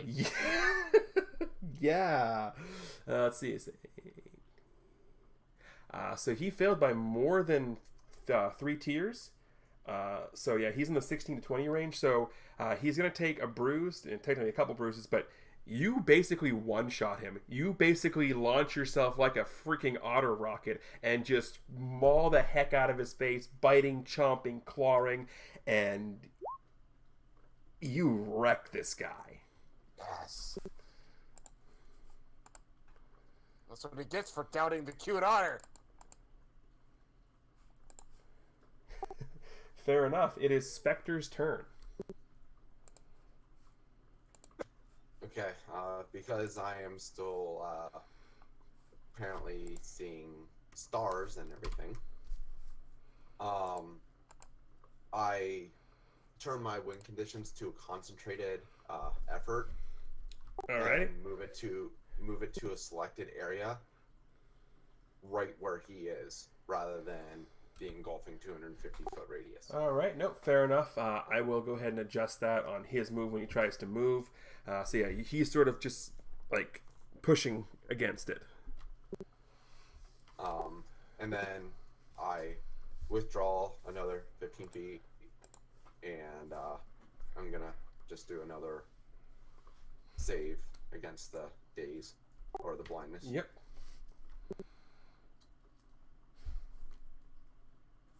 And nope. Yeah, 10 still not going to do it. It is now Kudzu's turn.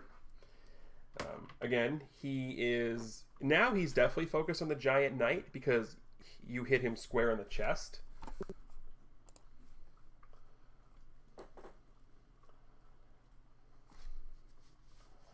And he is going to try and, he wants to skewer you, so he's attacking you with Rose Needle again.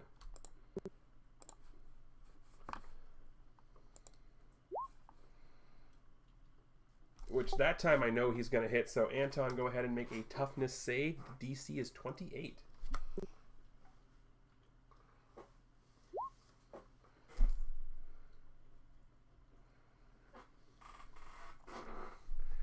Alright, so with that, you would be failing by 3 tiers. So you would take a bruise, which is -1 to your toughness, and you would take the dazed and staggered conditions. If you want to re-roll, you can certainly try that with a hero point, or you can child percent, or you can take the bruise, dazed, and staggered. I'll take the reroll. Alrighty, so go ahead and re-roll toughness, and you have used your hero point for the scene for right now.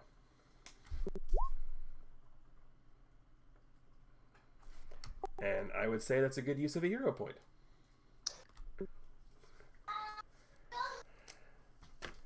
So it looks as if this needle, like from Malkir's perspective, you see, and this needle looks like it's going for like one of the weak points in the armor, and at the last second, he gets the hammer up and just knocks it away. And you're actually kind of impressed by the speed of the big man. Speaking of the big man, he's up.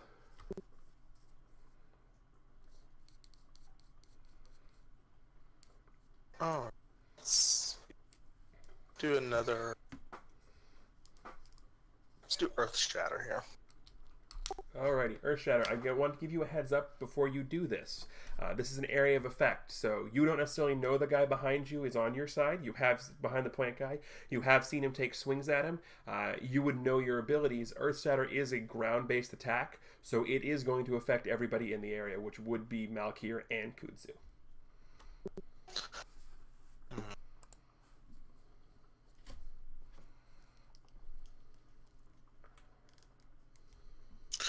Let's go for another Hammer Strike then. Alrighty. 19 will hit.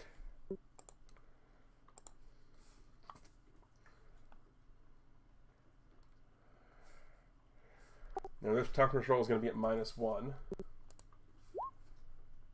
The -1 doesn't matter.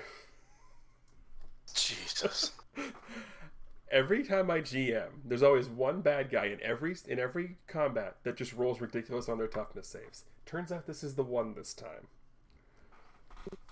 Alright, but Party Boy is up, and he is now trying to force against the wind. He's actually going to have to make a strength check versus the effective move object to see if he can stay in place, move, or what's going to happen.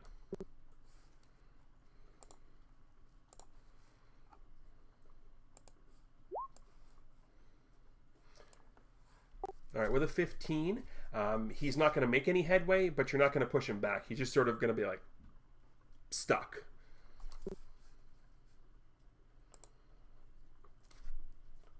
Stuck is good right now. Stuck is very good right now. Considering I can't roll worth crap. I know, right? Anyway, Malkir is up. Alright, so at this point I'm getting, as you know, my temper's not the best. So at this point I'm getting pissed off. So I want to take this plant guy out. So I'm going to go at him full bore. Alright, so what's going to happen here with your temper? I'm going to go ahead and trigger your temper complication, giving you another hero point. But the payoff for that is you're going to be all-out power attacking your attacks. So you're going to be at -2 defense, +2 damage.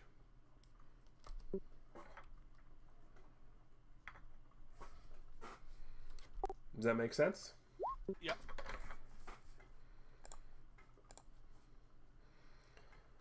Alright, the 22 is going to hit.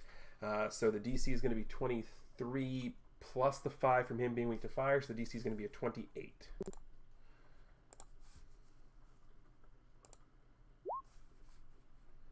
That's technically a 19, so he'll take another bruise and another daze.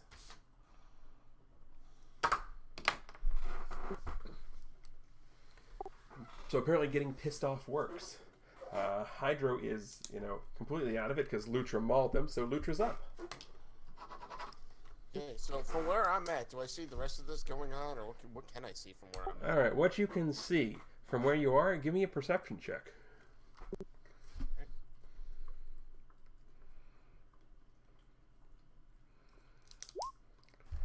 Alright, what you can see from where you are, you definitely see the giant guy in armor.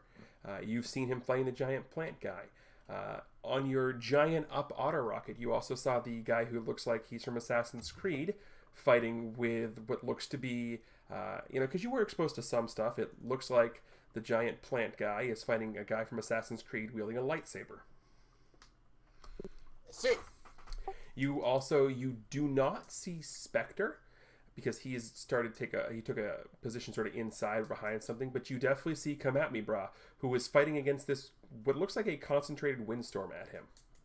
Gotcha. How close am I to any of this? With your swimming speed 7, you can definitely get there in one round, but you will have to exit the water to do so. Right, so I am... I'm going to use my Invisifield. Alrighty. And then I'm going to change my standard action to a move action and get closer, basically. It basically be stealth for the next round. Alright, go ahead and roll it.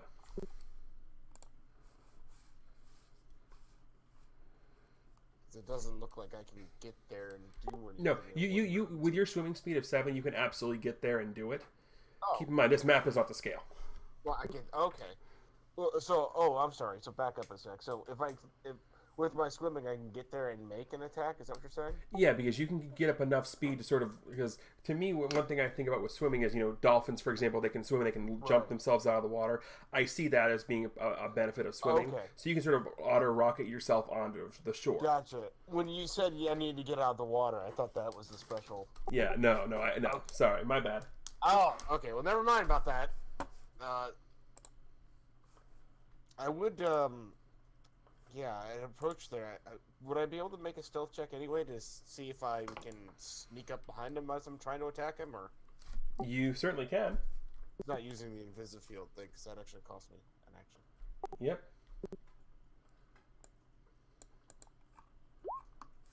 Try to surprise this guy. Oh my God, yeah. He's going to be considered vulnerable for your next attack on him, because there's no way in hell he can see you. I do have hide in plain sight too. Perfect. Well then I swim. I guess I swim under the water, jump up and charge with teeth and claws. Roll to hit.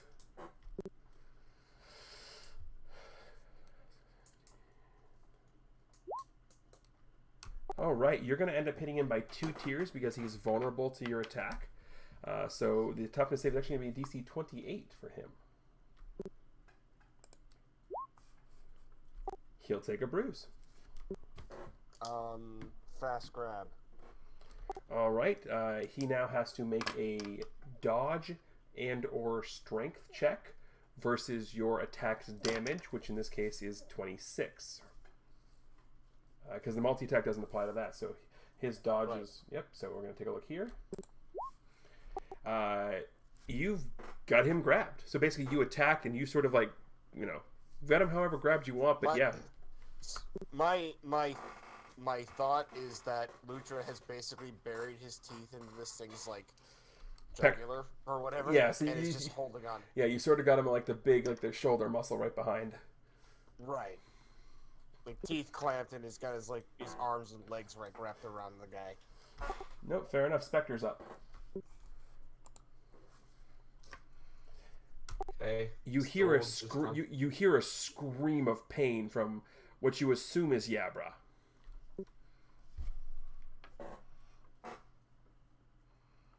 Well, I still have no clue what's going on.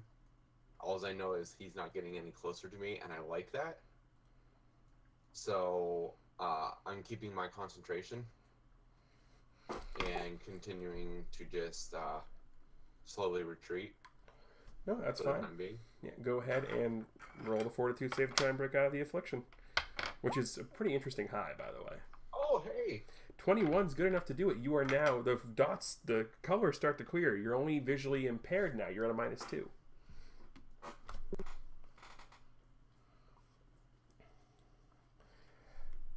And Kudzu is up, and he was attacking Anton, but now the guy behind him with the laser sword screamed and attacked, and so he's coming after Malkir. And he's attacking Malkir with Vine Whip.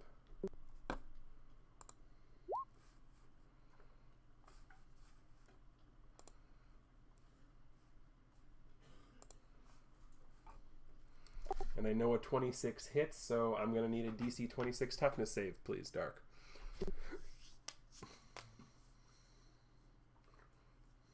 Okay, so I see toughness. Where do I see DC 26? Well, just roll the toughness save. The different 26 is the number you have to beat. Or you can dead nut it and do that. So you soak his damage, not a problem. I actually have to roll a 20 to stop getting hurt. That's yeah, scary. Yeah. Well, the 26 will do it. So a 19 will do it for you as well. Nora, are you still here? Yeah, I'm here. All right, Anton's up. All right, so this thing has an otter on it now. No. Guy behind him. No. Plant guy doesn't have an otter. Plant guy just turned around and attacked the guy with the lightsaber. Oh, Plant guy doesn't have the otter. Okay. But his back's to me. His back is to you now, yes. Do I have... I guess would like to swing my hammer more in a vertical fashion, crushing. Give me an insight check, actually, because...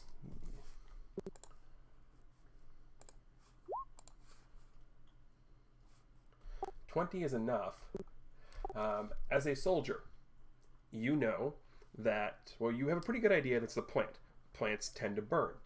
You also know that you're close enough that your cone area will hit the plant, but because he's back to you, it's not going to hit the guy in front of him.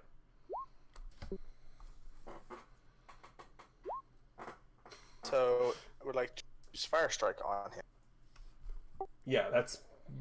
Yeah, I was just figuring I'd give you that, bit of information as a soldier. You would know that. So he has to make a dodge followed by a toughness.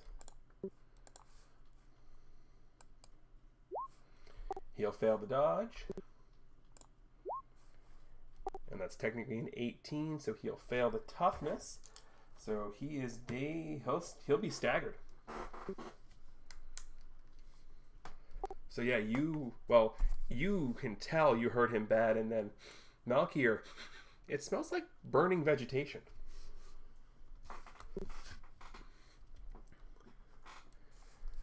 Alright, so it is now Party Boy's turn. Lutra, you're going to get a hero point out of this afterwards. Yay! Because you're grabbed onto him, which technically means you two are both touching. His powers are touch-based, so he's actually going to... Oh, God. Yeah, so he's automatically going to hit with this, is what's going to happen. So you're just going to have to make the save, and he is attacking you. Well, you're biting into him, and it's almost like you're tasting, it's almost like you get an allergy to it, because it tastes a little sour. So he is attacking you with bad reaction. So I'm going to need a fortitude save. The DC is 21. I actually have that. Like better than the other one.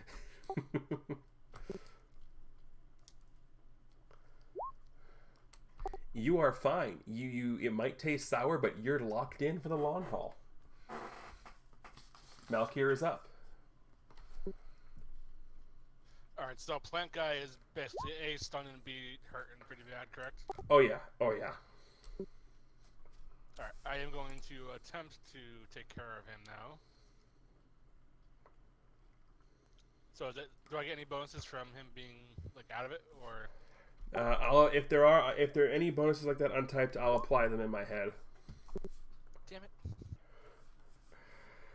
Well, it's +2 because of the.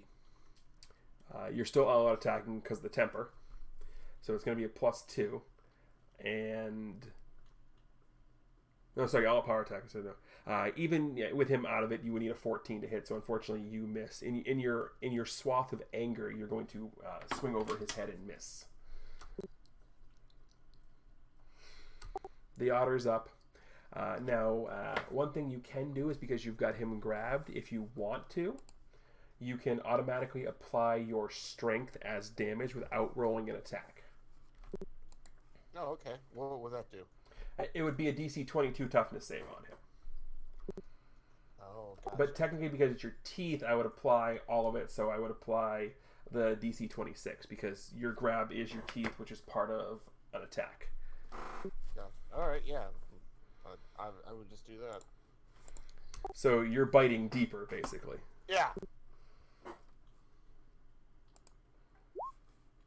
Oh. Well, you bite deeper, and you bite right into that trapezius muscle. And, there's a pressure point right there. You hit the pressure point. He screams and then just falls.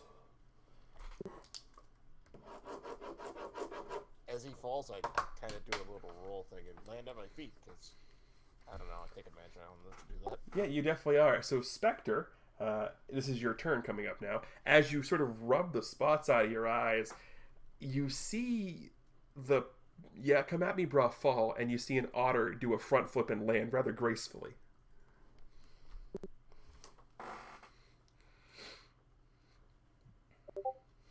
Okay, can I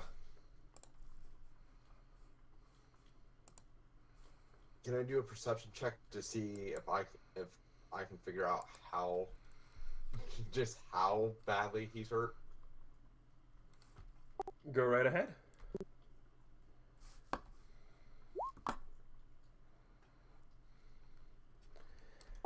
With a 16, you're not entirely sure, but the one thing, like, you know, because you're still trying to clear these spots out of your eyes, but you don't see any blood, or you see some, but you don't see a whole lot, so you're not entirely sure, but it doesn't appear fatal.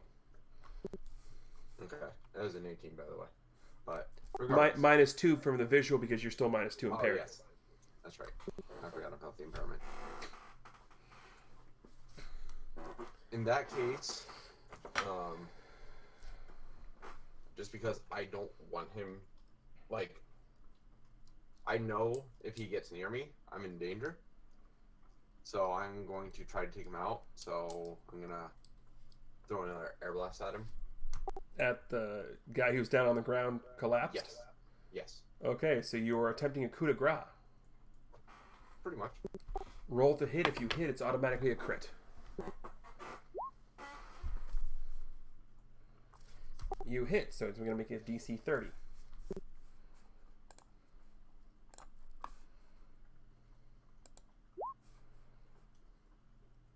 Of course, right? So you will not do enough damage to kill him, but yeah, he definitely took another pretty good bludgeoning from that. I have to step out. I'll see y'all next. Yeah, we're gonna basically wrap it up here anyway. But Malkir is up. Alright, so Plant Guy is still pretty much out of it, correct? Well, yeah, technically Anton would be up. Plant Guy. I'm basically just gonna. Plant Guy's gonna spend his turn shaking off his staggered, and Anton's just gonna basically sort of look at him and be all scary and intimidating.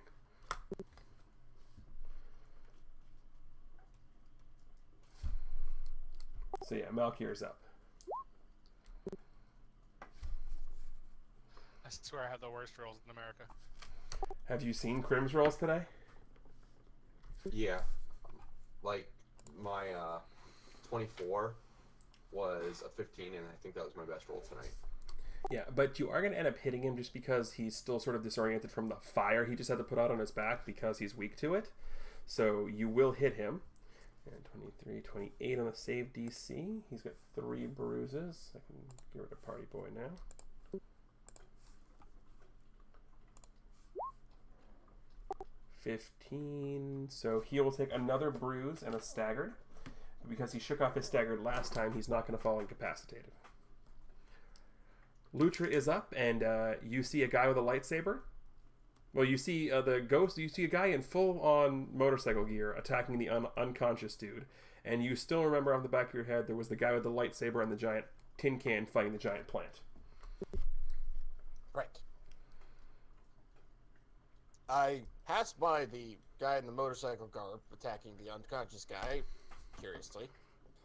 I look at him over, just be like, "Okay, brah." He is unconscious. Anyway. And then I turn my attention to, do I know the black guy is attacking? I guess I would know that. Yeah, you definitely saw, like, needles being thrown at people. Okay, right. So, charging Plant Man. Alright, your speed is 3, if I recall correctly? I mean, yeah, I guess, is there actually a charging thing? I just was going to run at him and... Well, no, because your speed of 3 means you can go 250 feet around, which means you can get there this turn. Oh, okay, good. I can get there? Yes, again, remember, map, not to scale. Right. Can I knock him out of the way since I want to do the fight myself? He's coming from the backside, so you'd have to wait till your turn.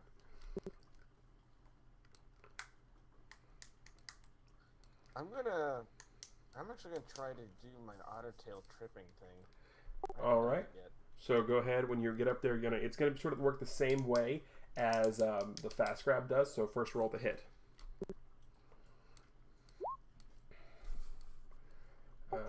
unfortunately, 15 is not going to do it. No, it says. So you come with a giant tail and sort of smack down right next to him. I feel like I hit his legs and just go like, ow! Yeah. Hey! Yeah. Spectre is up, and now, because, this has only been like 6 rounds of combat, which is, a minute, you're starting to hear the sounds of sirens. Are there any poles around me? Poles? Like light poles, lamps, anything? Yeah. Okay, I just take, come at me, bro, and drag him over to one and prop him up against it. Okay.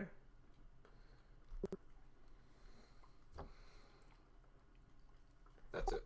All right, you can go ahead and Nothing else. roll your fortitude save to shake off the still pretty colors.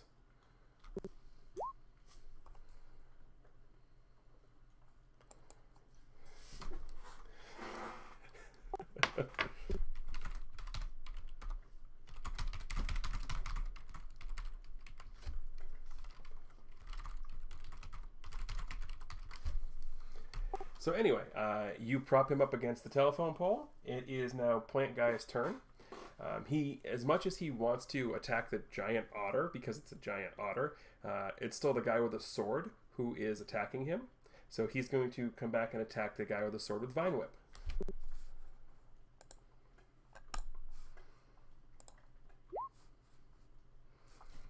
I know that hits, so I need a DC 26 toughness save, please, Malkir.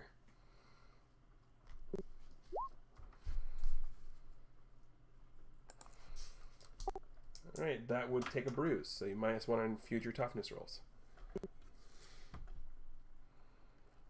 Okay, how do I mark bruising on this?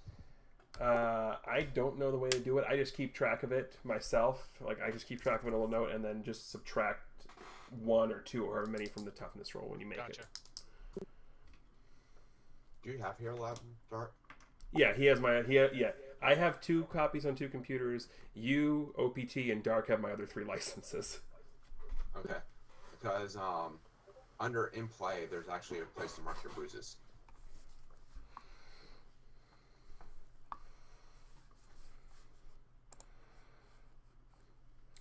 Alright, well, it is Anton's turn, and he can't use the cone again because there's the otter and everybody there, so he's just going to swing the giant hammer again.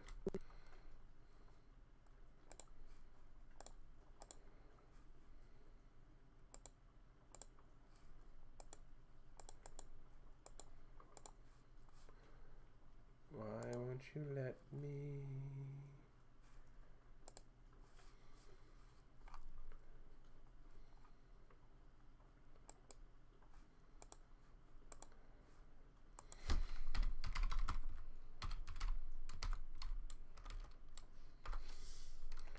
Oh yeah, he definitely hits, because apparently he didn't want to let me roll through the sheet. Oh, it did let me roll through the sheet. I just didn't see it. Didn't make noises. Well, I'm going to use that last roll because I'm dumb. And Kudzu. Is it -4 to this? He'll still make it even with that. Alright, Malkir is up.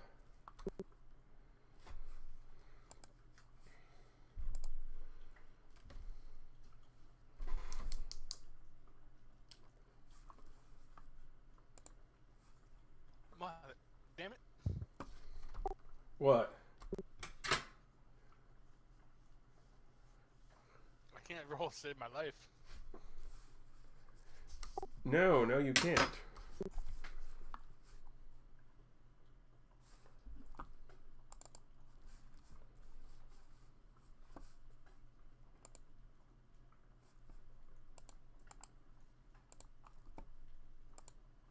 So apparently I swing my sword and I completely whiff again because I can't hit the damn thing.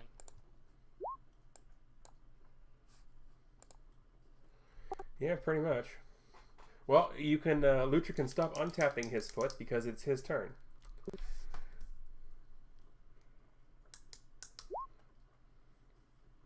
Okay. Seeing the big guy with the sword miss, Lucha is going to go on the plant guy with let's just go claws and teeth. Roll to hit. I am actually going to make a what's it called again? I am going to make an accurate attack. Alrighty, so +2. Yeah. Alright.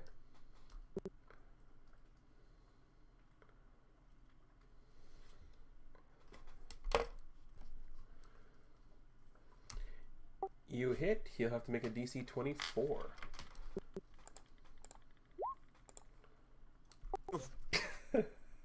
Plant guy's having none of your crap, by the way. None of your crap. But can I still fast grab him? Technically, because you hit, yes. Which is all I was going for.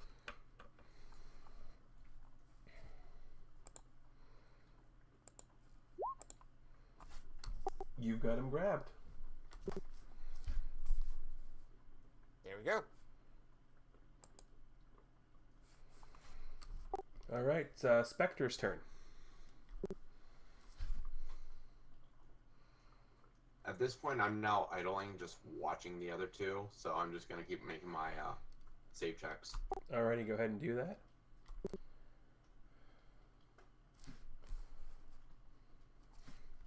Yeah, no. I hate this plant, I hate this plant, I hate this plant, I hate this plant, I hate this plant, I hate this plant. At this point, I'm debating jumping into the water to see if that clears my vision. It's your call. No, my character's just debating, and I'm not actually doing it. Okay, fair enough. With that, it is Kudzu's turn again, and there's a giant otter attached to him.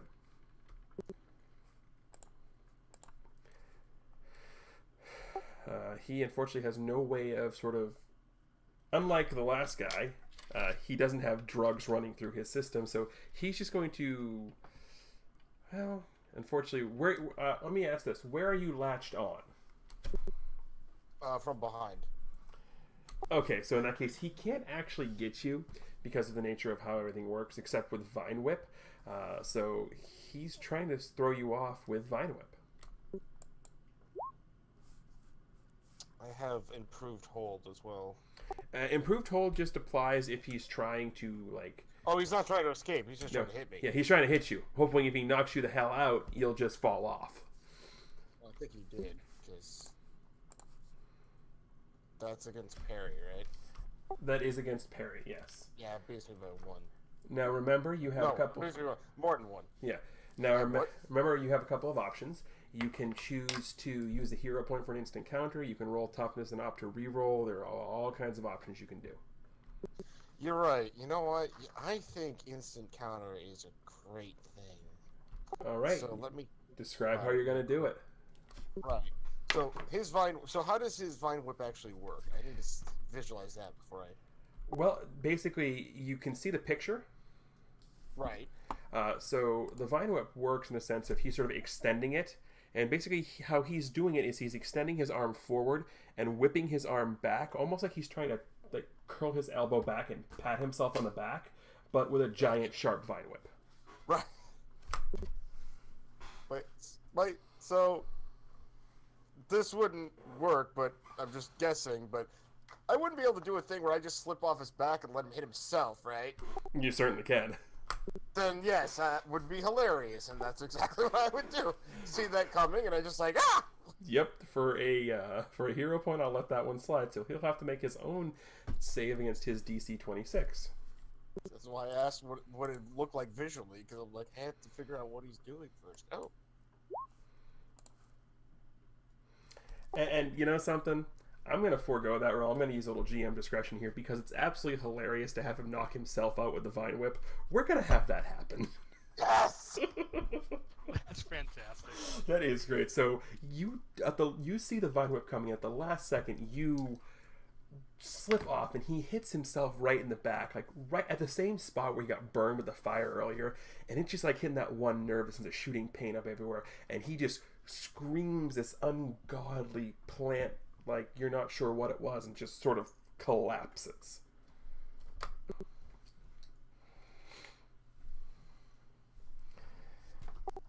And with that, we are off initiative. Ultra immediately, like, alertly looks around at everything and looks like he's about to start running away. Before you start running away, Krim, it's going to take another, like, 40 seconds for you to shake off the colored dots. So, before anyone can start sort of running away, you can still hear the sirens, but you hear of a chopper. And this chopper's coming in fast. So it's going to come, it's going to sort of land out there. Would Trim at this point recognize us as fighting with him instead of against him? The otter, definitely. The fact that nobody has moved to do anything else would say yes.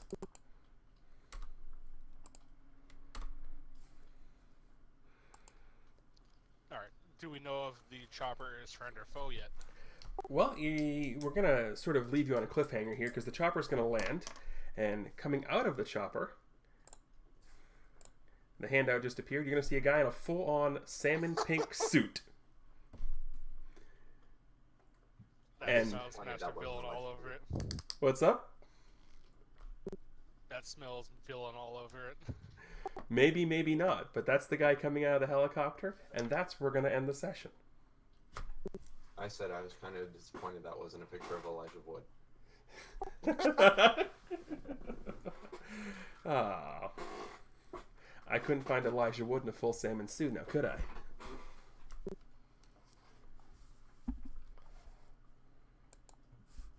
That's what Photoshop is for.